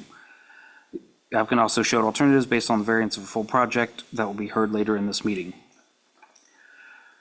Item 3, buffer strips between the excavation site and roadway. Property lines contain sufficient natural screening to obscure the entire excavation from site of roadways and inhabited areas.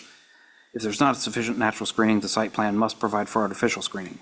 The proposed extraction is north of an adjacent gravel pit and is not visible from Beaver Lip Road. Additionally, there's a tree line creating a natural barrier to the south of both pits. I will adjust this. There is a inhabited area to the east that would warrant the necessity of screening to be required. A property that's located to north of the proposed gravel pits near the Kenai Golf Course or over 30 feet higher in elevation is not feasible to add additional screening to the north. Item 4, surface extraction is outside the 1% annual chance floodplain or the 100-year floodplain, the 1/5% chance annual floodplain or the 500-year floodplain, and high hazard coastal areas. City staff has confirmed that the subject parcel is outside of the regulatory floodplain and is outside of the 1% and 0.2% annual chance flood zone and high hazard coastal areas. Current classification for the project location as designated by FEMA's latest floodplain maps dated February 28, 2025 is XU, which is undefined. The City of Kenai's floodplain administrator has reviewed the application and has no comments. Item 5, the site plan provides that the back slopes be a minimum of 2-to-1 slope. Site plan submitted by the applicant show that the reclamation will be a continuous process, including sloping the sides of the excavation 2-to-1 or flatter along buffer zones and inactive work areas, a 4-inch minimum of topsoil mix, organic clearing debris and seeding as needed to contain erosion. Item 6, the site plan does not provide for excavation below the water table except where a reasonable method of drainage is available at the particular site or where the proposed future development plan provides for a lake on the site of the excavation. Applicant states that it is anticipated that much of the gravel extraction will occur below the water table. The final configuration of the site will be similar to most gravel pits in the areas with ponds forming in areas work below the water table and haul routes adapting as the site is further developed. The final development plan envisions lake on site and reclamation of shorelines. This will include grass or other vegetation and constructing locations for houses or RV parking spots around the ponded area. Item 7, the excavation is to be below the water table and the site is likely to endanger the public safety. The site plan shall provide for fencing of the work area. Applicant states that casual access is not anticipated as the proposed site is rural and surrounded by large tracts of wetlands to the north and other material sites to the east, west, and south. The applicant plans to construct berms as ponds are created during operations to prevent vehicles, equipment, people, or animals from going into the water. Staff does not anticipate the site will present any danger to public safety.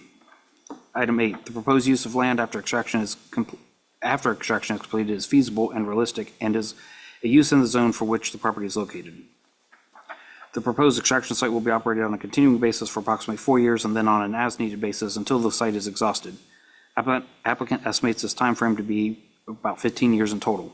With the majority of the gravel being located below the water table, the final development would be to reclaim the shorelines of the ponds, establish grass or other vegetation, and construct locations for houses or RV parking sites around the ponded areas.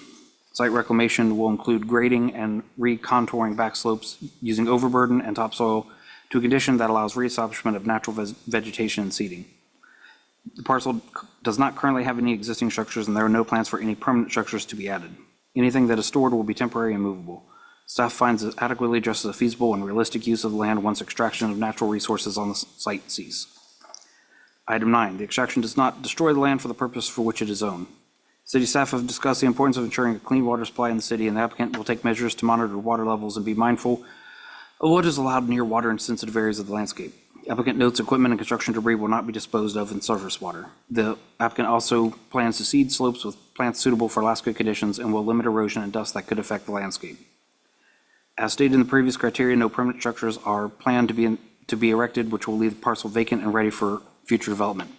An example of successful reclamation in the city can be found at the Lake of Kenai subdivision east of this project along Beaver Loop Road. Item 10, the need for particular natural resource within the city of Kenai outweighs any detrimental effects the operation may have on surrounding property. The majority of the parcels surrounding the subject lot are also utilized as material extraction sites, and there is one residential property in the immediate area. The city and residents of will benefit from an additional local gravel source from this location. Item 11, the applicant is the owner of the subject property. The proposed parcel was recently conditionally sold by the city of Kenai in the 2026 land sale auction to CoAlaska, doing business as QApp. The applicant is petitioning on behalf of the owner of the subject property to satisfy a condition of sale. Item 12, clearing limits shall be delineated on site plan as well as clearly visible on site and shall be inspected by the city planner or designee prior to application being deemed complete. The submitted site plan adequately and clearly shows the proposed clearing limits. Prior to the application being deemed complete, city staff will meet with the applicant at the site to ensure that the proposed clearing will align with those submitted on the site plan. The review criteria for the conditional use permit. Pursuant to KMC 142150A, the intent of the conditional use permit is to allow some uses that may be compatible with the designated principal uses in specific zoning districts, provided certain conditions are met. Prior to granting a conditional use permit, the commission shall determine that the identified criteria as outlined in KMC 1420-150E conditional use permits is met. Criteria 1, that it is consistent with the purpose of the chapter and purposes of the zoning district.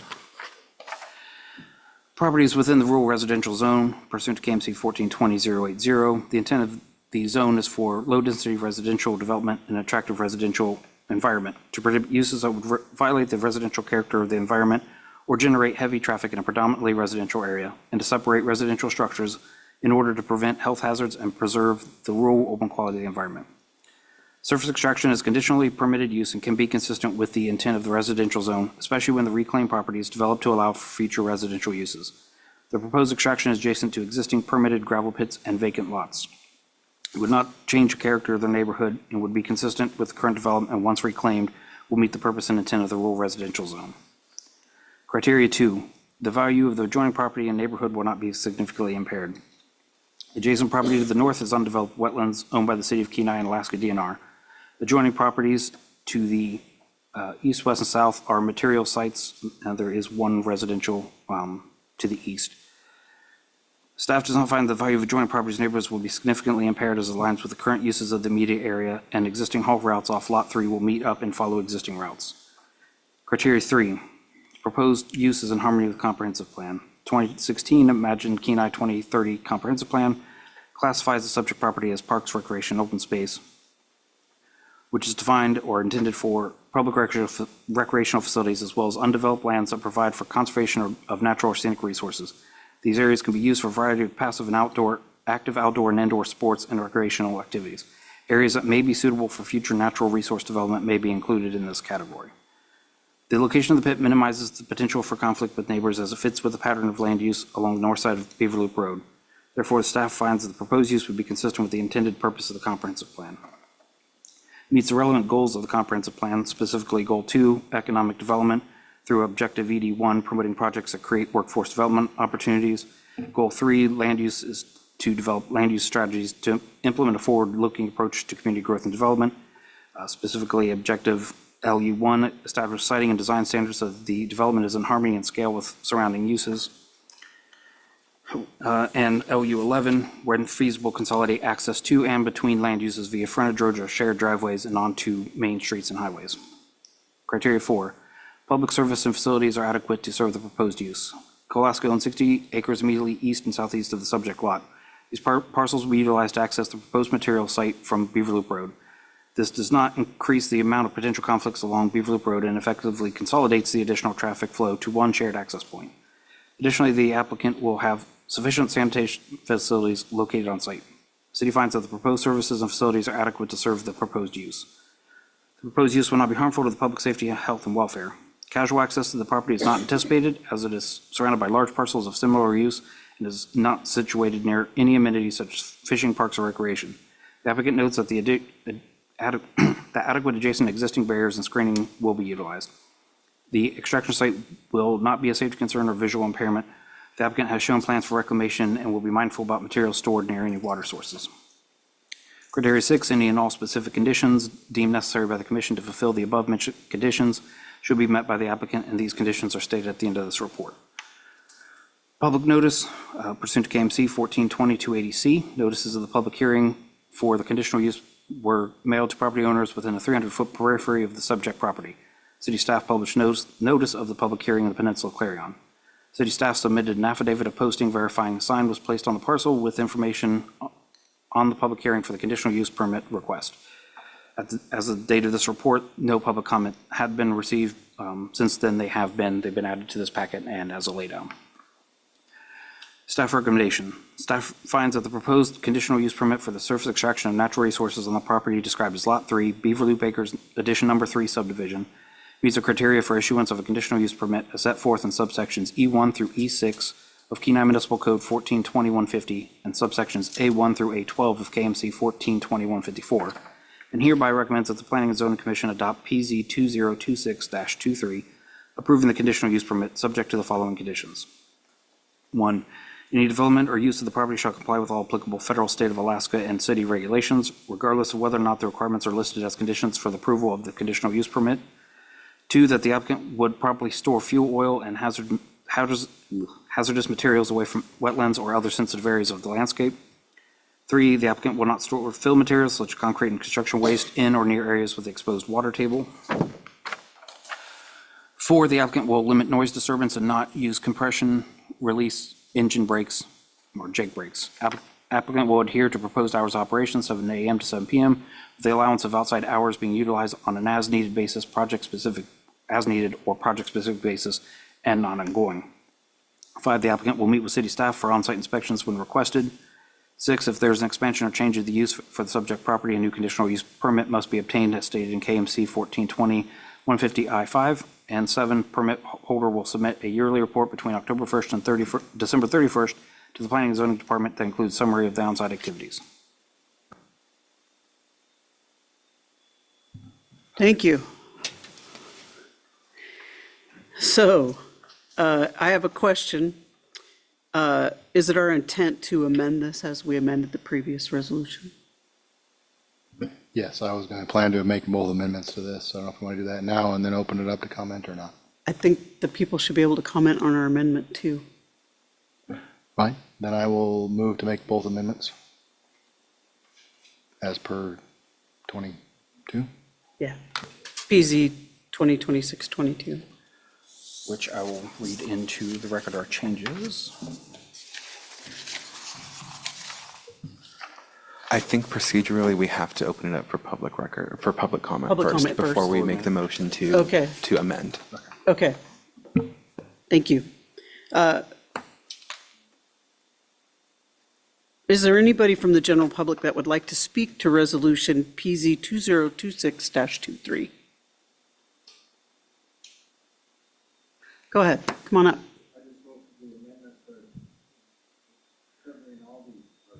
Thank you. If you'd like to talk more about this or any other questions, this is another 3 minutes for you. This will be the time for 3 minutes.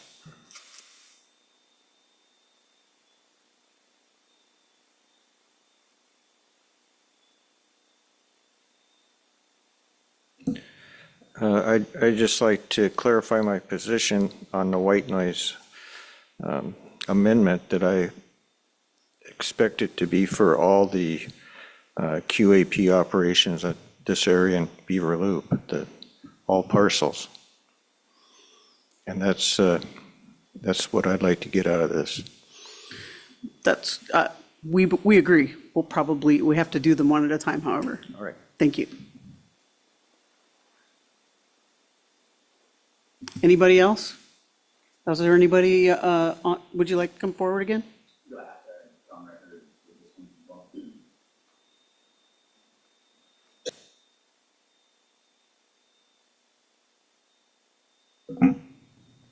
Nick Stoller from Wasilla, representing Kolaska QAP. And similar to the last one we did, applying for the permit to extract gravel to support our construction project. Do you have any questions for us? I do not. Do we have any questions for him? Go ahead.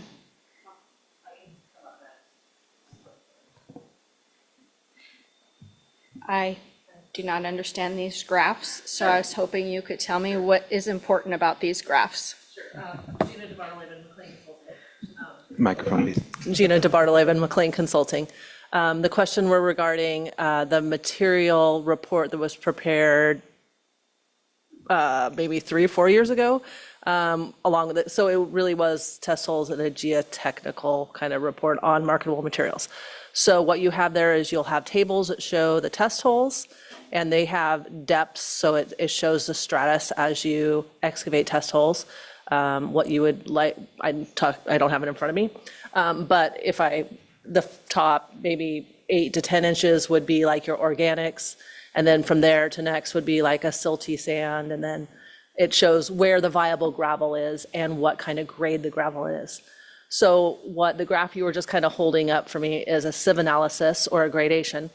And it is, thank you. It is a lab test where we take and we run material through a set of sieves, and it just shows the breakdown on the stratus of the material. So it'll show like you naturally have 90% passing the 4-inch sieve and 10 to 30% on the number 4. So those are all different screens that we run the rock through.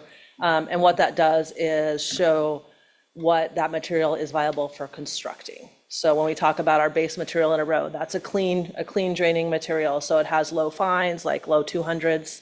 So if you look at that and you look at so you see the graph, but there's also a table beside it. They'll say like on the very bottom was your 200s, right?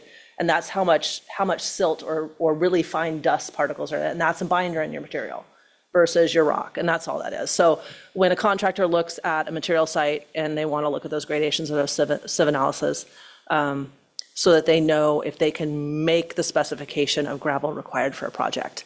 It also shows them, if they have enough rock in there to crush to make asphalt and so on, or if they can run it through a screening plant and they'll have sand that'll make a DEC septic system. So. Yes, and those were under the request of the city during that investigation of the property when they were trying to decide if it was marketable and what areas and how to do that. Yep. Anything else? Okay. Thank you.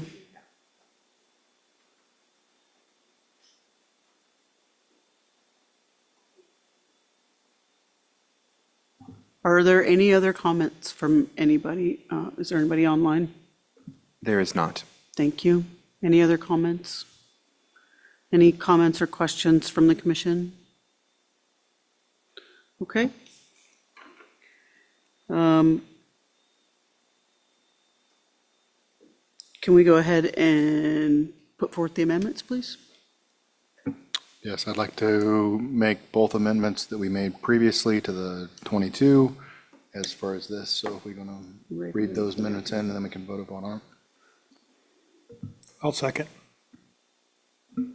Okay, to put this in the record so I know how to type this later. This will amend, and feel free to correct me before you actually take a vote, but this is to amend Resolution PZ 2026-23 by changing Section 2, Item 4, to read, the amended language will read, the applicant will limit noise disturbance and not use compression release engine brakes or Jake brakes. Applicant will adhere to proposed hours of operation 7 a.m. to 7 p.m. with the allowance of outside hours being utilized no greater than 7 consecutive days, then notification to city admin for anything over 7 days. And adding a condition that the permittee must install multi-frequency white noise backup alarms on all equipment and vehicles that have existing state or federal backup alarm requirements. I lost, I think I thought we were on PZ 2026-22, not 23. We're on 23?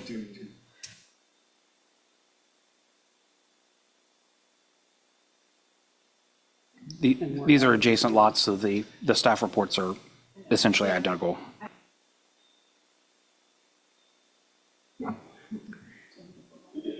Okay, so we're going to vote on the amendment first.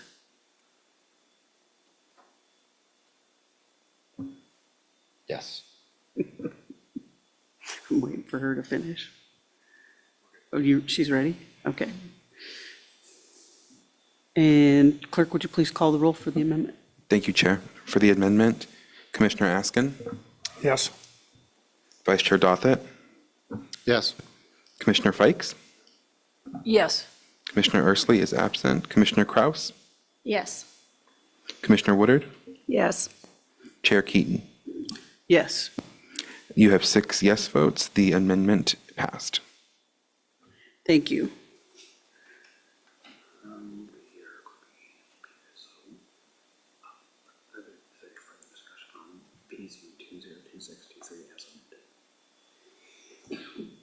Comments? Of course.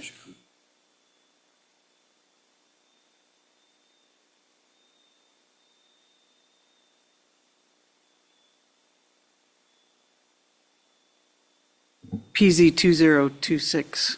2026-23. Okay, wonderful. We'll have to call it, yeah. So clerk, would you please call the roll on the resolution PZ 2026-23 as amended? Thank you, Chair. Commissioner Kraus, Yes. Commissioner Fikes, Yes. Commissioner Woodard, Yes. Vice Chair Dothett, Yes. Chair Keaton, Yes. Commissioner Askin, Yes. and Commissioner Ursley is absent. You have 6 yes votes. Resolution PZ 2026-23 is amended and approved. Okay. Please note that there's a 15-day period that an aggrieved party can file an appeal with the clerk's office.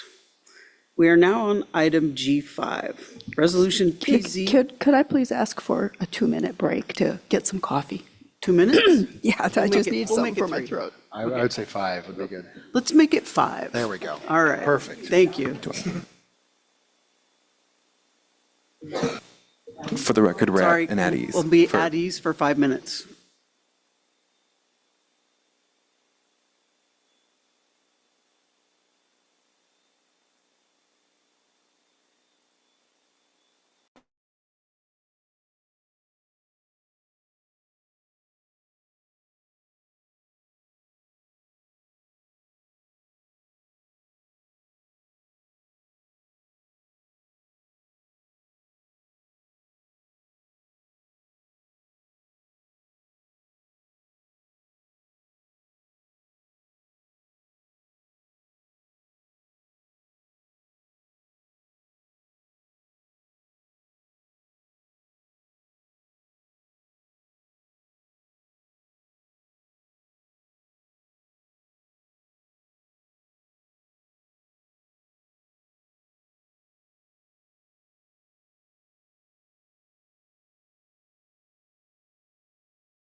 We're ready for comments. PZ 2024? Yes, we're on J5. Okay. We are now on item G5. Girls. Ready to roll. All right, are you sure? Okay. Resolution PZ 2026-24, granting a variance permit for surface extraction of natural resources on KPB parcel 04901069 within the setback. Is there a motion to approve Resolution PZ 2026-24? What did she say? She's making a motion to approve Okay. 2026-24, I believe. And the second is Alex? I'll second. Joan, or, I'm sorry, Gwen. All right. Director Buettner, can we have your shorter staff report, please? Thank you, Chair Keaton. Gladly, because my voice will be gone. So for reference, this is a variance permit that is regarding Lot 2, which is the first one we heard this evening. The applicant is proposing a 100-foot excavation into the setback to the south, west, and north property lines. The applicant is also requesting a 0-foot setback to the east property line that serves as the divider between an adjoining property also owned by Colasco. This would leave a 50-foot setback on the south, west, and north property lines.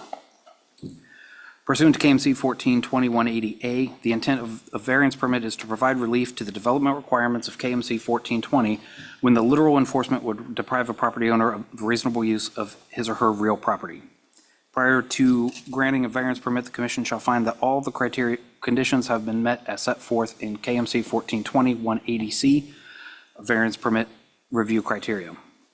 Criteria 1, special conditions or circumstances are present which are peculiar to the land or structures involved which are not applicable to other lands or structures in the same land use or zoning district.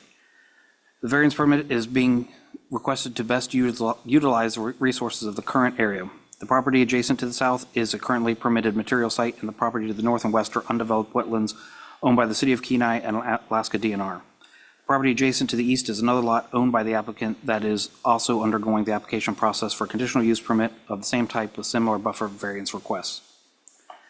Criteria 2, the special conditions or circumstances have not been caused by actions of the applicant, and such conditions and circumstances do not merely constitute pecuniary hardship or inconvenience. The proposed request is consistent with that of the adjoining properties. There are no special conditions or circumstances caused by actions of the applicant, and the request does not merely constitute a pecuniary hardship or inconvenience. Criteria 3, the granting of the variance permit shall not authorize the use that is not permitted principal use in the zoning district in which the property is located. The proposed use is conditionally allowed within the current zoning district subject to obtaining a CUP. The applicant is in the application process of obtaining the CUP, which we heard this evening. That is in conjunction with the variance request, and the use is appropriate given the surrounding existing material extraction sites adjacent to the subject lot. The variance request does not alter the principal use of the area. Criteria 4. The granting of a variance shall be the minimum variance which will provide for the reasonable use of the land and/or structure. The proposed buffer of 50 feet along the north, south, and west borders and 0-foot buffer to the east will still allow for an adequate divide between sites while allowing for a better utilization of land space. As stated by the applicant, the granting of the variance request is anticipated to increase the usable material site by 32% by adding 18.5 acres of usable extraction area. Criteria 5. The granting of a variance shall not be based upon other non-conforming land uses or structures within the same land use or zoning district. The requested variance is not based on other non-conforming land uses or structures within the same land use or zoning district and will not alter the principal use of the property that is approved with the granting of the CUP. Pursuant to KMC 1420-280, notices of the public hearing for the variance permit were mailed to property owners within a 300-foot periphery of the subject properties. City staff published notice of the public hearing in Peninsula Clarion on July 17, 2026, and then again in August. The property owner submitted an affidavit posting verifying a sign was placed on the parcel with information on the public hearing for the variance permit request. At the time of this original report, no public comment had been received at that time, and there were no stated objections. Staff recommendations. Staff finds that the proposed variance request meets criteria for issuance of a variance permit as set forth in Kenai Municipal Code Section 142180C, and hereby recommends that the Planning and Zoning Commission approve the variance permit subject to the following conditions. 1, applicant must comply with all federal, state of Alaska, and local regulations.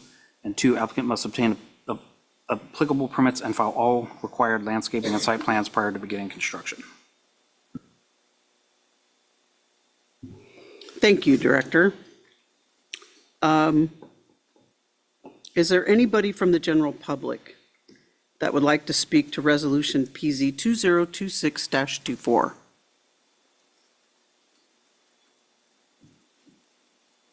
Sir, would you like to speak to this one at all?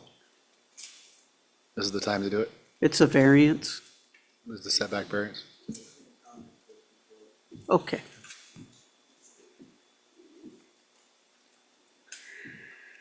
Are there any, oh, go ahead, Nick, come on up.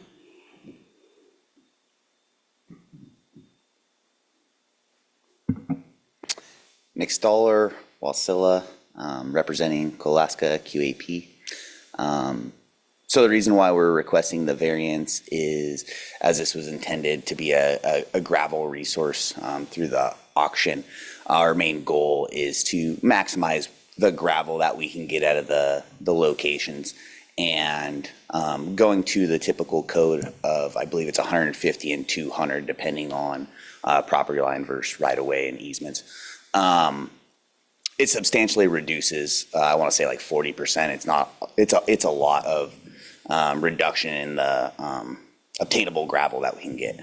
And our goal is, if this area is deemed as a viable location to have gravel pits, and they're coming harder to acquire and permit, we'd like to stay in one as long as we can and get as much gravel out as we can without having to move around and buy other pieces of property down the road. It's much better, I think, for the community to isolate those all in one location. So if we can get 30%, 40% more by reducing a buffer in an area where maybe it makes a lot of sense because there's not a beaver loop next door, it's a rural area, probably difficult to develop with the overburden that's adjacent.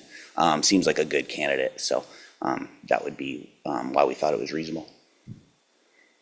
Thank you. Does anybody have questions for Nick while he's up here? I noticed there's some notes on the plat here. Would this variance go against any of the notes on the plat regarding the 15-foot next to the right-of-way, which would be South Baker Street, which isn't in, is it? That platted road? It's proposed, but it says that there should be at least 15 feet for a utility easement on any rights-of-way. This variance will have a 50 foot all the way around. Okay. With the exception of the lot line between 2 and 3, because Okay. they're both gravel pits. That was my next reservation on here, the 50-foot along each side. Okay, thank you.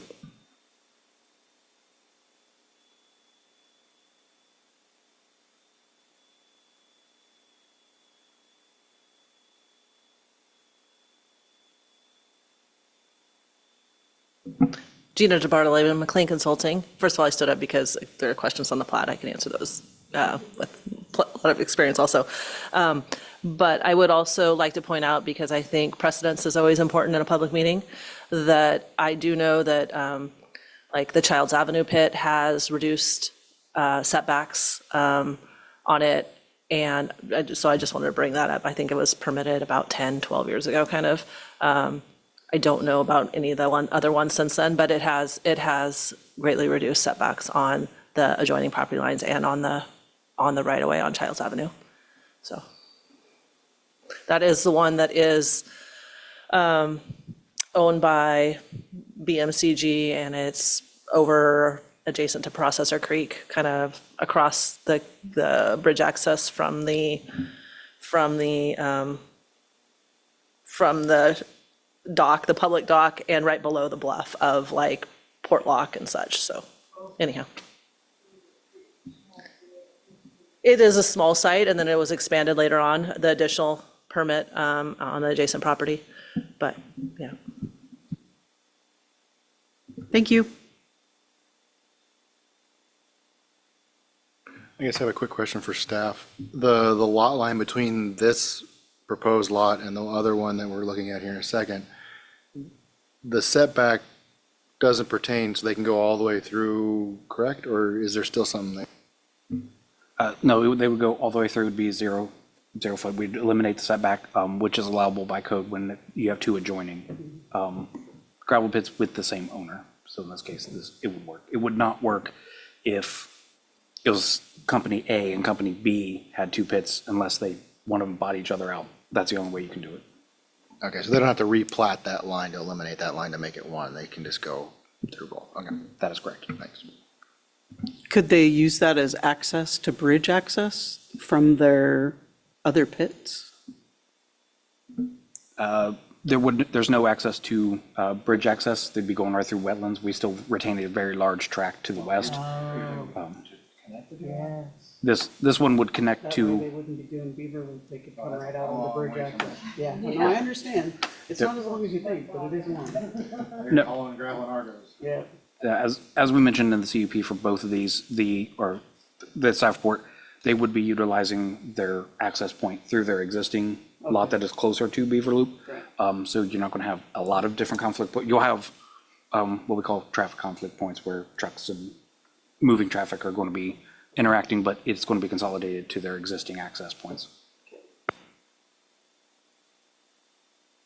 No, I just want to say some findings. So, in the relation to this lot here, I totally understand the setbacks being reduced, especially with the neighbors that are there. Essentially, you're looking at DNR, the city of Kenai, and yourself.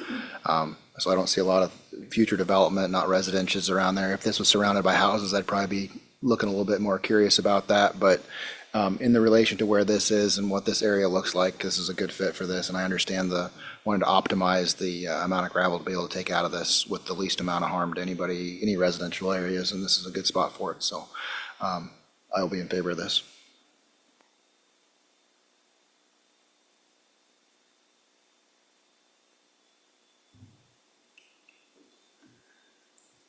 So is there any further discussion from the commissioners on this? No? Unanimous consent. Okay.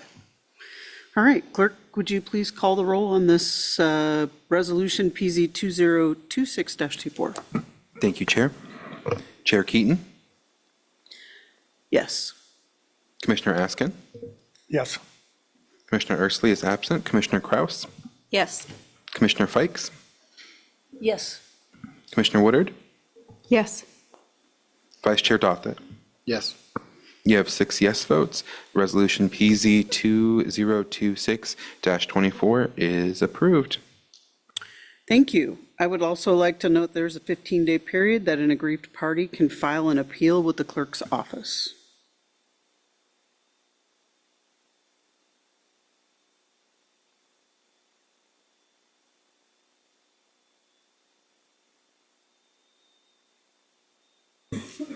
Okay, next item, G6, Resolution P02026-25, granting a variance permit for surface extraction of natural resources on KPB parcel 04901070 within the setback. Is there a motion to approve this resolution, PZ 2026-25? I'll make a motion for approval of resolution PZ 2026-25. Second. Thank you. Director Buettner, can we have the staff report, please? Thank you, Chair Keaton. The applicant is proposing a 50-foot excavation in the setback to the southeast and north property lines. The applicant is also requesting a 0-foot setback to the west property line that serves as the divider between the adjoining property also owned by Co-Lasco. Wrong direction. Pursuant to KMC 1420-180, the intent of variance permit is to provide relief to the development requirements of KMC Chapter 1420 when the literal enforcement would deprive the property owner of the reasonable use of his or her real property. Prior to granting a variance permit, the commission shall find that all conditions have been met as set forth in KMC 1420-180C, the variance permit review criteria. Criteria 1. Special conditions or circumstances are present which are peculiar to the land or structures involved, which are not applicable to other lands or structures in the same land use or zoning district. The variance permit is being requested to best utilize resources of the current area. And properties adjacent to the south and west are currently permitted material sites, and the property to the north is undeveloped wetland owned by the city of Kenai and Alaska DNR. The parcel adjacent to the west is another lot owned by the applicant that is also undergoing the application process for a conditional use permit of the same type with similar buffer variances. Criteria 2, special conditions or circumstances have not been caused by actions of the applicant, and such conditions and circumstances do not merely constitute pecuniary hardship or inconvenience. The proposed request is consistent with that of the adjoining properties. There are no special conditions or circumstances caused by actions of the applicant, and the request does not constitute pecuniary hardship or inconvenience. Criteria 3, the granting of the variance shall not authorize a use that is not a permitted principal use in the zoning district in which the property is located. The proposed use is allowed within the current zoning district, subject to obtaining a CUP. The applicant is in the application process of obtaining the CUP in conjunction with the variance request, and the use is appropriate given the surrounding existing material extraction sites adjacent to the subject lot. The variance request does not alter the principal use of the area. The granting of the variance shall be the minimum variance that will provide for the reasonable use of the land and/or structure. The proposed buffer of 50 feet along the north, south, and east borders and 0-foot buffer to the west would still allow for an adequate divide between sites while allowing for better utilization of land space. As stated by the applicant, the granting of the variance request is anticipated to increase the usable material site by 32% by adding 18.5 acres of usable extraction area. Criteria 5, the granting of the variance should not be based upon other nonconforming land uses or structures within the same land use or zoning district. The requested variance is not based on other nonconforming land uses or structures within the same land use or zoning district and will not alter the principal use of the property that is approved with the granting of a CUP. Pursuant to KMC 142280, notices of the public hearing for the variance permit were mailed to property owners within a 300-foot periphery of the subject properties. City staff published notice of the public hearing in the Peninsula Clarion and submitted an affidavit opposing verifying a sign that was placed on the parcel with information on the public hearing for the variance permit request. At the time of the report, no public comment had been received and there were no stated objections. Staff finds that the proposed variance request meets the criteria for issuance of variance permit as set forth in Kenai Municipal Code Section 142180C and hereby recommends that the Planning and Zoning Commission approve the variance permit subject to the following conditions: that the applicant must comply with all federal, state of Alaska, and local regulations, and that the applicant must obtain applicable permits and file all required landscaping and site plans prior to beginning construction. Thank you. Is there anybody from the general public that would like to speak to the resolution PZ 2026-25, either opposed or applicants?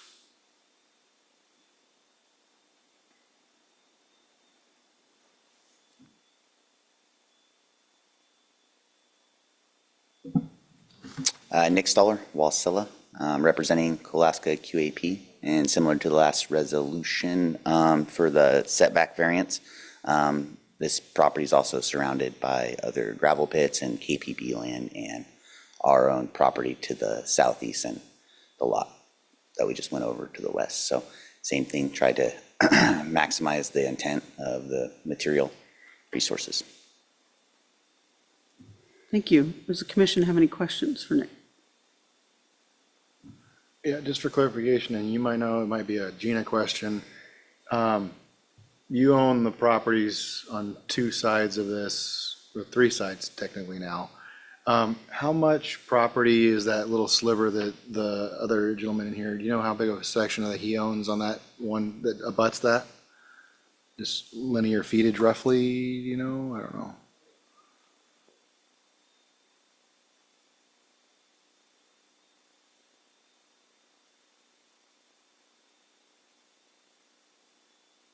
Yeah, that's what I was looking at. It didn't look, I think it's probably 60 feet. 60 foot. I'm just looking at what the dedicated right of way of Cone Avenue is or Baker Street, and it's fairly equivalent to that. Okay, that's what it looked like. It was like that. That's not a dedicated road right away there, is it? That's just a sliver.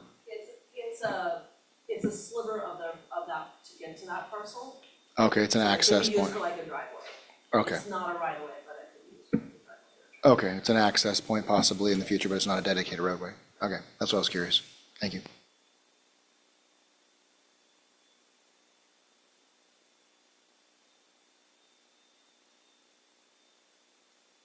Are there any remote attendees wishing to speak on this issue? There are not. Thank you.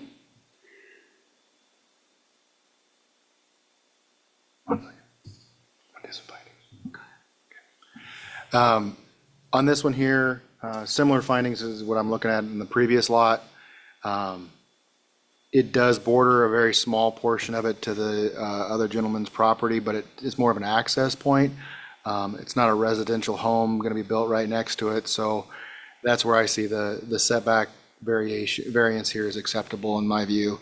If this was another property, like if there was residences right there against this property, I could see that being a concern for this reduced setback. But in this situation, it seems reasonable to be able to accept these setbacks for the purpose of extraction in the general area of this whole thing.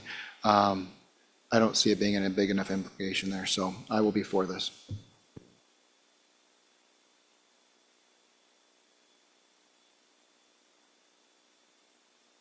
Mr. Wilcox, I have a question for you. Can you come up to the microphone, please?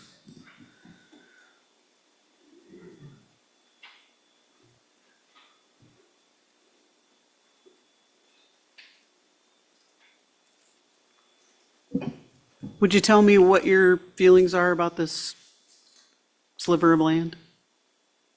Well, we utilize that more or less as a nature sanctuary, I guess. And most of it is to access it from the other way is not reasonable because it's a spent dredge line, so there's a pond, Okay. which is the beginning of the Anadromous stream that runs through their property. We go out there, it's a nice piece of land, but I think it's platted. You can't put a building on it. Right, but it would be nice to be able to access it by the gravel street, which is platted. And it looks like this particular piece of land that they bought, the property corners are on the setback of the easement. Right, there's a 30-foot easement on each side of Gravel Street, and it looks like their property lines are already set back, which should be a concern if they were going 50 feet from the section line. Gravel Street is actually a section line that,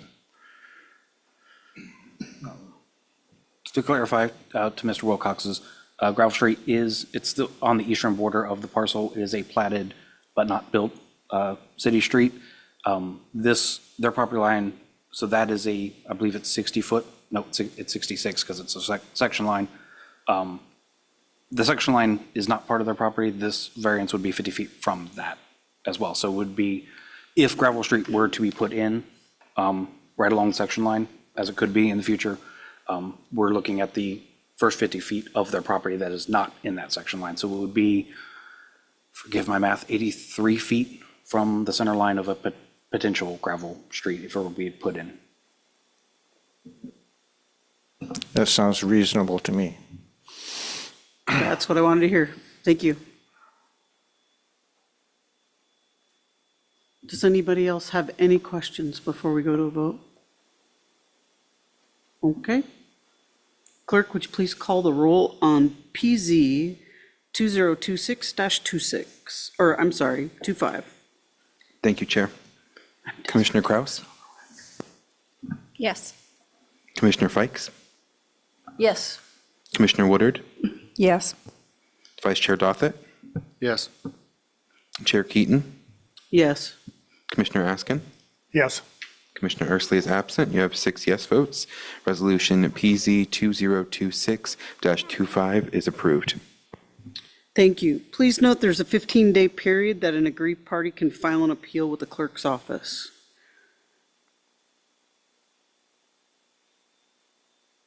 Moving on now to item G7, Resolution PZ 2026-26, granting a variance permit for the surface extraction of natural resources on KPB parcel 04911029 within the setback. Is there a motion to approve Resolution PZ 2026-26? I'll make a motion to approve PZ 2026-26. I'll second. Thank you, Marty. Director Buettner, can we have the staff report, please? Thank you, Chair Keaton. Applicant is proposing 60-foot excavation in the setback to the west property line, adjacent to a Kenai Peninsula Borough property with no change to setback distance from the residential lot in the southwest corner. Pursuant to KMC 1420-180A, the intent of a variance permit is to provide relief for the development requirements of KMC 1420 when the literal enforcement would deprive the property owner of the reasonable use of his or her real property. Prior to granting a variance permit, the commission shall find that all the conditions have been met as set forth in KMC 1420-180C, the variance permit review criteria. Criteria 1, special conditions or circumstances are present which are peculiar to the land structures involved which are not applicable to other lands or structures in the same land use or zoning district. The adjacent property to the west is an undeveloped lot owned by the Kenai Peninsula Borough. The subject parcel will be providing access to the adjacent property to the northwest, which is Lot 3, Beaver Loop Acres, Addition Number 3, that is currently being petitioned by Co-Alaska for a conditional use permit for extraction of natural resources. The requested variance aligns with other variance permits granted for similar sites in the area. Criteria 2, the special conditions or circumstances have not been caused by actions of the applicant, and such conditions or circumstances do not merely constitute pecuniary hardship or inconvenience. Proposed request is consistent with that of adjoining properties. There are no special conditions or circumstances caused by actions of the applicant, and the request does not merely constitute a pecuniary hardship or inconvenience. Criteria 3, the granting of the variance shall not authorize a use that is not a permitted principal use in the zoning district in which the property is located. The proposed use is allowed within the current zoning district subject to obtaining a CUP and is appropriate given the surrounding existing material extraction sites adjacent to the subject lot. The variance request does not alter the principal use of the area. Criteria 4, the granting of a variance shall be the minimum variance that provide for the reasonable use of the land and/or structure. The proposed buffer of 50 feet along the west property line will still allow for adequate buffer space from the adjacent undeveloped property. The properties to the north and east are both owned by the applicant and will not be impacted by the requested variance. The property line to the south will maintain the code-required 200-foot buffer from Beaver Loop Road and 150 feet buffer from the property to the southwest. Criteria 5, the granting of a variance shall not be based on other non-conforming land uses or structures within the same lot or zoning district. The request variance is not based on other non-conforming land uses or structures within the same land use or zoning district and will not alter the current principal use of the property. Pursuant to KMC 1420-280, notices of the public hearing for the variance permit were mailed to property owners within the 300-foot periphery of the subject property. City staff published notice of the public hearing in the Peninsula Clarion, and the property owner submitted an affidavit verifying a sign was placed on the parcel with information on the public hearing for the variance permit request. At the time of this report, there's no public comment that had been received, and there were no stated objections. I will note that we did take a call from the land management staff at the Kenai Peninsula Borough, discussed a lot of this. They had called before this particular packet had been published, but we referred them to the July 29th packet because it was materially the same report. They reviewed that and they did not provide any comments to us, but they did call us after this report was written. Was there a concern, or they just? They didn't state any concern, just at receiving notice and looking at their land holdings, they wanted more information. So when I steered them to the packet, we talked briefly on the phone. They said they would review it, and no comments were received either orally or written. Staff finds that the proposed variance request meets the criteria for issuance of a variance permit as set forth in Kenai Municipal Code 1420-180C, and hereby recommends that the Planning and Zoning Commission approve the variance permit subject to the following conditions: that applicant must comply with all federal, state of Alaska, and local regulations, and that they must obtain applicable permits and file all required landscape and site plans prior to beginning construction. Thank you, Director. Is there anybody from the general public that would like to speak to Resolution PZ 2026-26? Go ahead, Mr. Wilcox.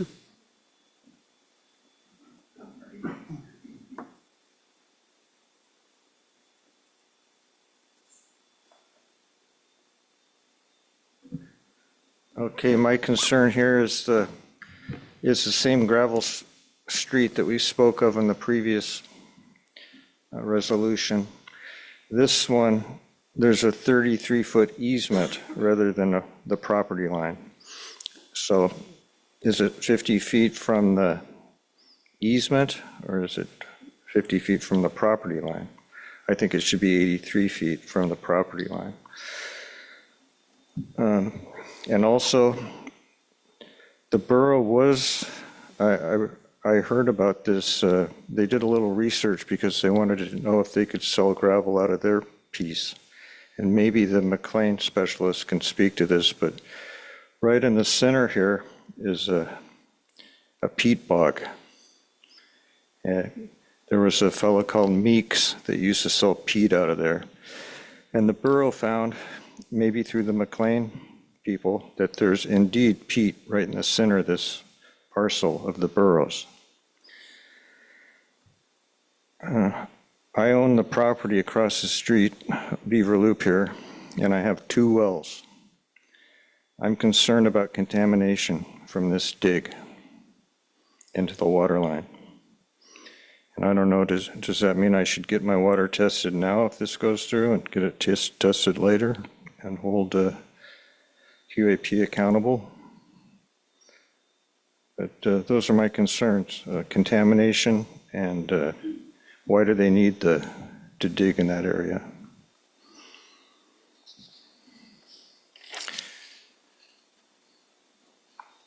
And that's about it. Thank you.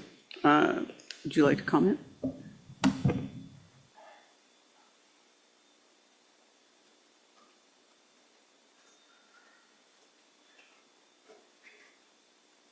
Nick Stoller, Wasilla, representing Alaska QAP. So yeah, we would only be requesting, like was mentioned, on the adjacent side to KPB, there is, I don't know if it's a resident or a business, but there's a structure at the southwest corner property that would still maintain the typical setback, 150 feet, Beaver Loop, nothing would change there. So just the 50 feet up to KPB, and that's partially the reason is, like Mr. Wilcox said, is KPB could potentially utilize that as a gravel source in their setbacks. And Gina can correct me, I believe it's either 50 or 30 feet as their standard. So we were just trying to match that and felt like it was a reasonable request. Thank you. Gina?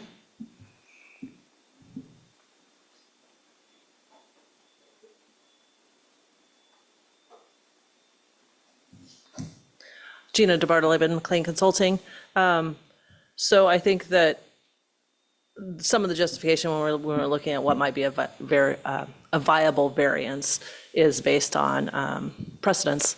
And we know that the city of Kenai has larger variance in their code, but with this being adjacent to borough property and the borough code being, it used to be 50 feet, it's now 30 feet for buffers from property line, adjoining property lines. It was thought that 50 feet would be acceptable to the borough and therefore potentially acceptable to the city of Kenai. Part of, I think that question on why QAP is trying to reduce the buffer there goes back to the gradations and the material testing that is similar to what you questioned about in there. There's really good gravel right there, and it's good gravel for making asphalt.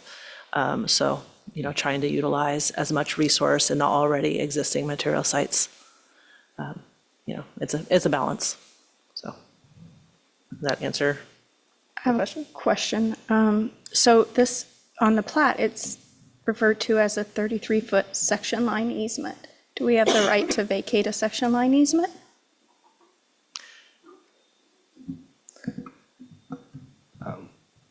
Commissioner Kraus, there are provisions to vacate a section line. This is not asking for this. This 50-foot setback would contain the 33-foot section line and then some to the east. So we're not touching the section line. It would remain as is. Guess takes us back to Mr. Wilcox's first question. Feet from the 33-foot section line? No, the difference between this one and the ones to the north is the lot 3 that we just discussed actually platted a street. And that, when we plat a street, that essentially shifts the property line inwards from the center line of where that street would go. This one is still a tract. It has not been, it has been subdivided, but not, no street has been dedicated in this section. So with the current variance as it is structured in front of you today would be 17 feet further east from the section line. So it would be 33 feet section line from property line in, and then an additional 17 feet from that. And that'd be the total 50 feet.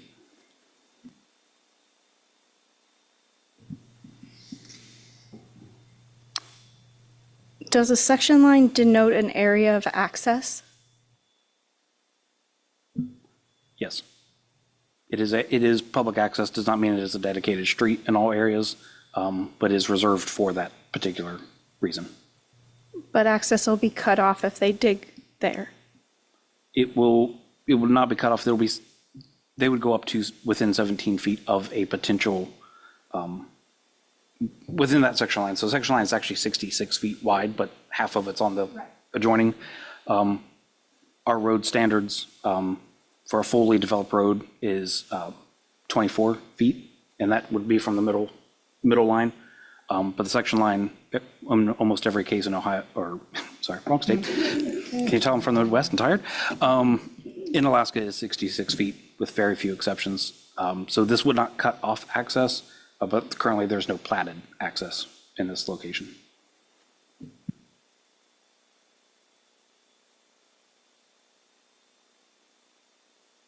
Any other comments from the commission?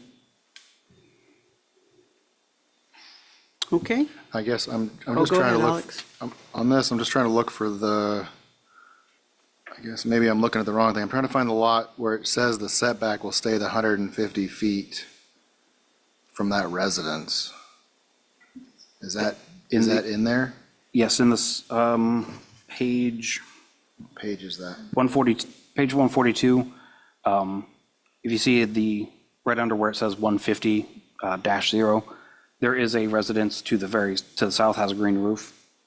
And you can see where the section line to the west of that, where there's, that residence is butting up against the section line.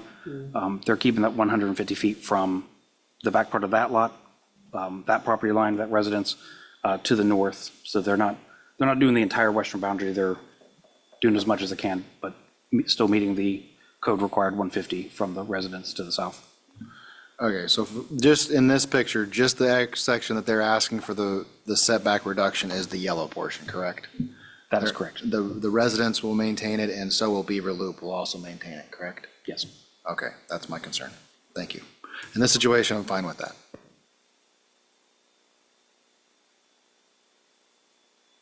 Are there any other comments? And do we have any remote attendees online to speak? There is nobody online. Thank you very much. Are we ready to vote on this? Okay, One real quick question. Okay. So I know there was this whole white noise thing. This is just a variance. This doesn't open up Pandora's box to be able to modify any other conditional use permit on this lot, does it? This will be for staff. Commissioner Dow, that is correct. This is only for a variance related to that parcel. So just for clarification for the gentleman in the room, this is only something we can deal with this. We wouldn't be able to change the conditional use that might be on this lot. So all we can do is talk about, and we can only do any variances or changes to the actual what's been asked for in this variance. So just for your clarification.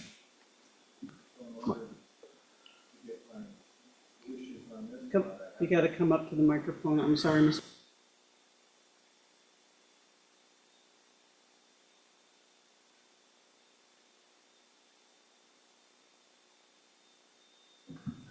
So in order to have the amendments on this particular piece of land, what do I have to do?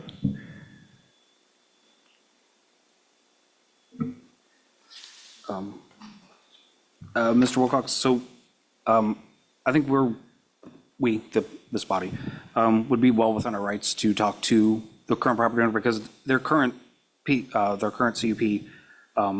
I know that the wording isn't the same as what we've discussed this evening, but it does state that the applicant will limit noise disturbances and not use compression engine brakes, so the Jake brakes.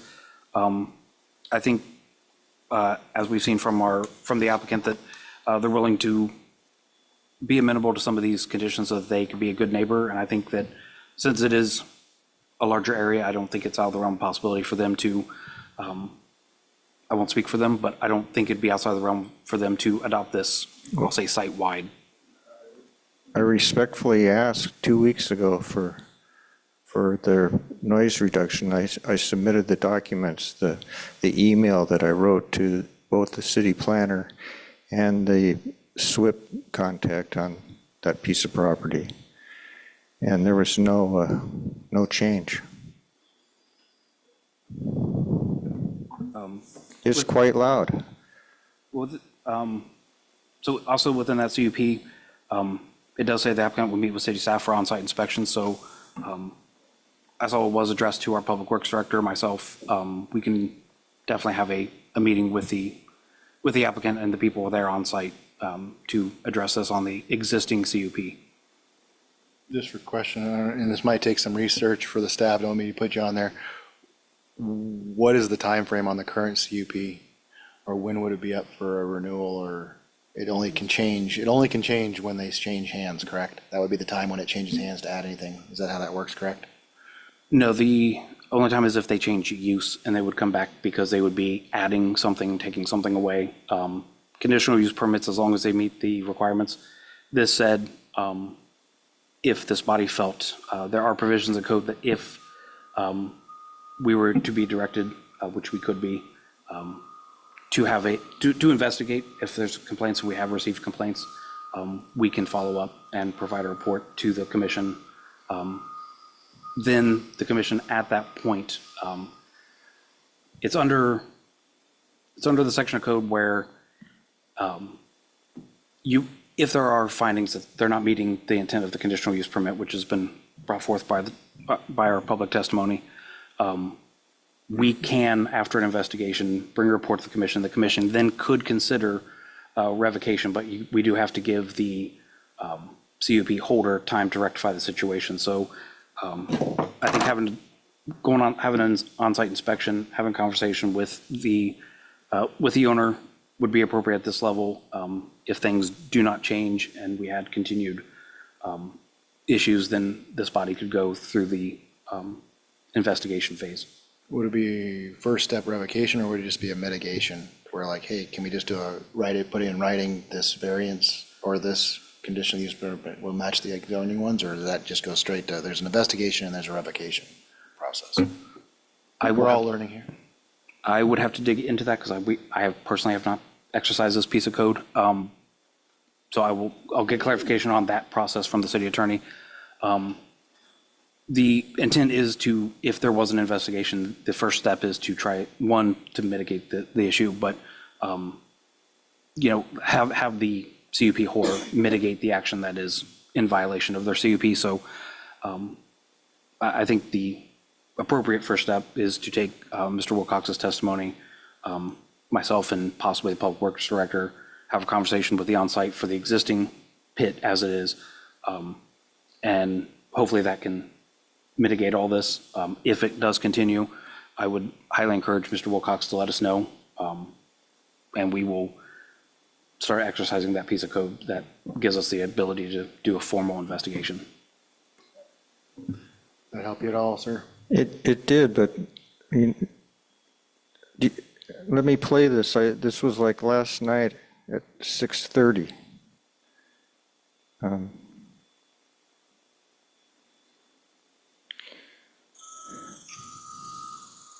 This is in my yard, in my driveway. And does that sound like they're mitigating noise? That they're trying? They're not even trying. Maybe the representative from QAP, in good faith, can you stop this annoyance by putting in the white noise system? Yeah, I can definitely talk to everybody. We have to implement it on these new ones, and so therefore we have to go through the pit. And so once we put it on all the equipment, the loaders that you're hearing there, Yeah, I'm talking about now. I mean, it goes on, my wife figured it out, how many a minute? It's like 20 a minute. You put that in a day, it's thousands. It's tens of thousands of beeps a day, literally. It's a requirement by MSHA to have backup alarm. Yeah, but white noise, Agreed. I'll pass it along and we'll go that direction. okay, well, then, I guess what you were talking about for mitigation, if it doesn't happen, it'll just have to probably take months. I'll commit to reach out to them this week, and if I can get on site this week, very early next week is. Yeah, I think I gave a copy of the email I sent to the city 2 weeks ago. Yes, yeah, that is page 1 of the laydown, so it was. Yeah, And okay. I do believe, like the applicant said, the 2 new lots that they want to get all this new nice gravel out of and all these setbacks, everything, they want to get in there. They can't get in there if they don't have white noise. That's in writing now. Yeah. So they're not going to have 3 loaders over here with backup alarms that can't go over there. So I would say it might take a little bit of time. Everything does. Unfortunately, these pits were granted before this was ever even a thought, right? It's going to take time. I think we're working in the right direction. I think, as they start to develop this, just keep an eye. If you see that new land that doesn't have white noise alarms being developed, that's something directly that we can go back, and that would be a pretty simple enforcement tool for us. So as they develop that new property, if those don't have backup alarms that meet the regulation, now we have it in writing. Unfortunately, some of this stuff was years ago, and we just don't have it in enforceability on some of that stuff. Well, we do have it. There is a noise mitigation, which they're not doing. Unfortunately, it's a pretty gray area. It doesn't say white noise specifically, so we're doing the best we can, and we'll continue to work for that. I guarantee that. And we have a meeting every 2 weeks. If it doesn't change, come before this body and let us know, and we would love to keep an eye on that. That's what we're here for. Okay, thank you.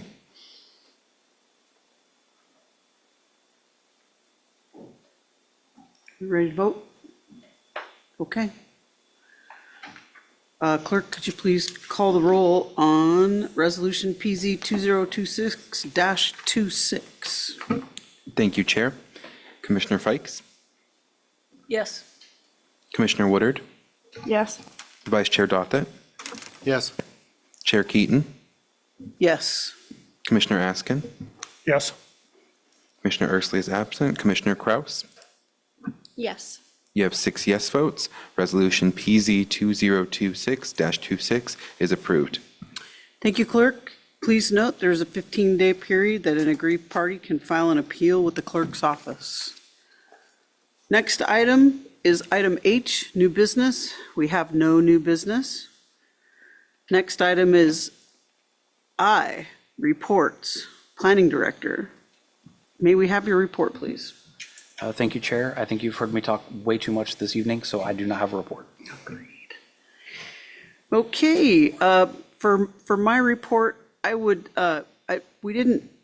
a package that we got in our documents that showed a study. And I read that study, and I can't tell you how much I agree with it, that the city of Kenai does need to move more forward with residential planning, and that we are leaving out the middle. And so I look forward to planning the growth of this city, and I know that the commissioners probably share that sentiment as well. And I look forward to doing that, and I appreciate being able to work with you all as a team. Thank you. Commissioner Fikes, may we have your report? Yeah, pretty similar sentiments. The borough met on Monday, but pretty much just had a plat to review and approve, which they did, and then we moved into a work session to discuss some bylaws, some code changes, and some of those things we're also discussing was what you brought up was the economic impact study and some of the ideas and how we as a borough or our city can move forward. As an example, Soldotna has no available land to expand. The borough does, Kenai does, there's a land sale coming up in October as an example, and the borough's put forth the LAP plan, which is the lot availability program for those that want to purchase it and possibly get a return from the borough if they choose to commit and build on it and stay in it kind of type program. So, yeah, that was all we had, and we wrapped it up. Great. Vice Mayor Askin, may we have your report? Thank you, Chair Keaton. So I have 2 meetings to report on. August the 5th, we swore in our new Chief of Police, Ryan Coleman. We also had a 2026 Housing Assessment Report by the Kenai Peninsula Economic Development District, Mr. Wink. Lots of good information. Then we had an ordinance, we amended ordinance 7.25.030, allowing the city manager to appropriate donations and grants under $10,000, so we don't have to approve all of those at every meeting. And then he can announce to us what's happening. We also removed from public purpose designation 6 lots to accommodate disposal recommendations in the city land management plan. And then we committed funds to begin partial construction for water, sewer, and sewer on 6th Street, which is a whole new development block. And they also accepted a grant from the Department of Housing and Urban Development Community Development Block Grant, passed through the State Department of the Commerce. And then we also authorized the city to purchase new computer equipment. There wasn't a lot of other things that happened. That was a pretty uneventful meeting. The 19th, we had several ordinances. We accepted a grant from the U.S. Department of Transportation for traffic enforcement overtime, and also a grant from the police department, high-intensity drug trafficking, also for overtime. We amended the Kenai Municipal Code to add an airport light industrial designation. We also accepted a surprise grant from Wheels of America to the Senior Center for $10,000. And we authorized a contract for digester pumping and disposal. And then we authorized the renewal of the city's Castle software licensing program that's utilized for payroll and human resources. And the city manager entered into a grant agreement with Kenai Peninsula Borough. We set aside $46,000 to help pay for utilities for the swimming pool, for the Kenai swimming pool. And then we redirected previously appropriated capital funds at the Vintage Point Improvement Project for repair and placement of windows. The big thing that everyone here is interested in is ordinance 3542-2026 is coming up at our next meeting for approval to put on the ballot to establish a residential property tax exemption in the amount of $75,000. And I'm open for questions. Any time frame? Have you heard anything about the airport grant for the Alaska Airlines flights?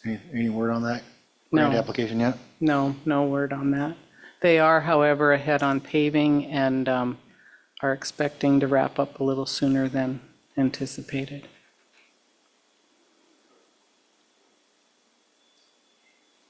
Thank you. Thank you. There is a time here for members of the public who would like to address the commission at this time. There is a 5-minute limit per speaker. Does anybody like to come up and speak?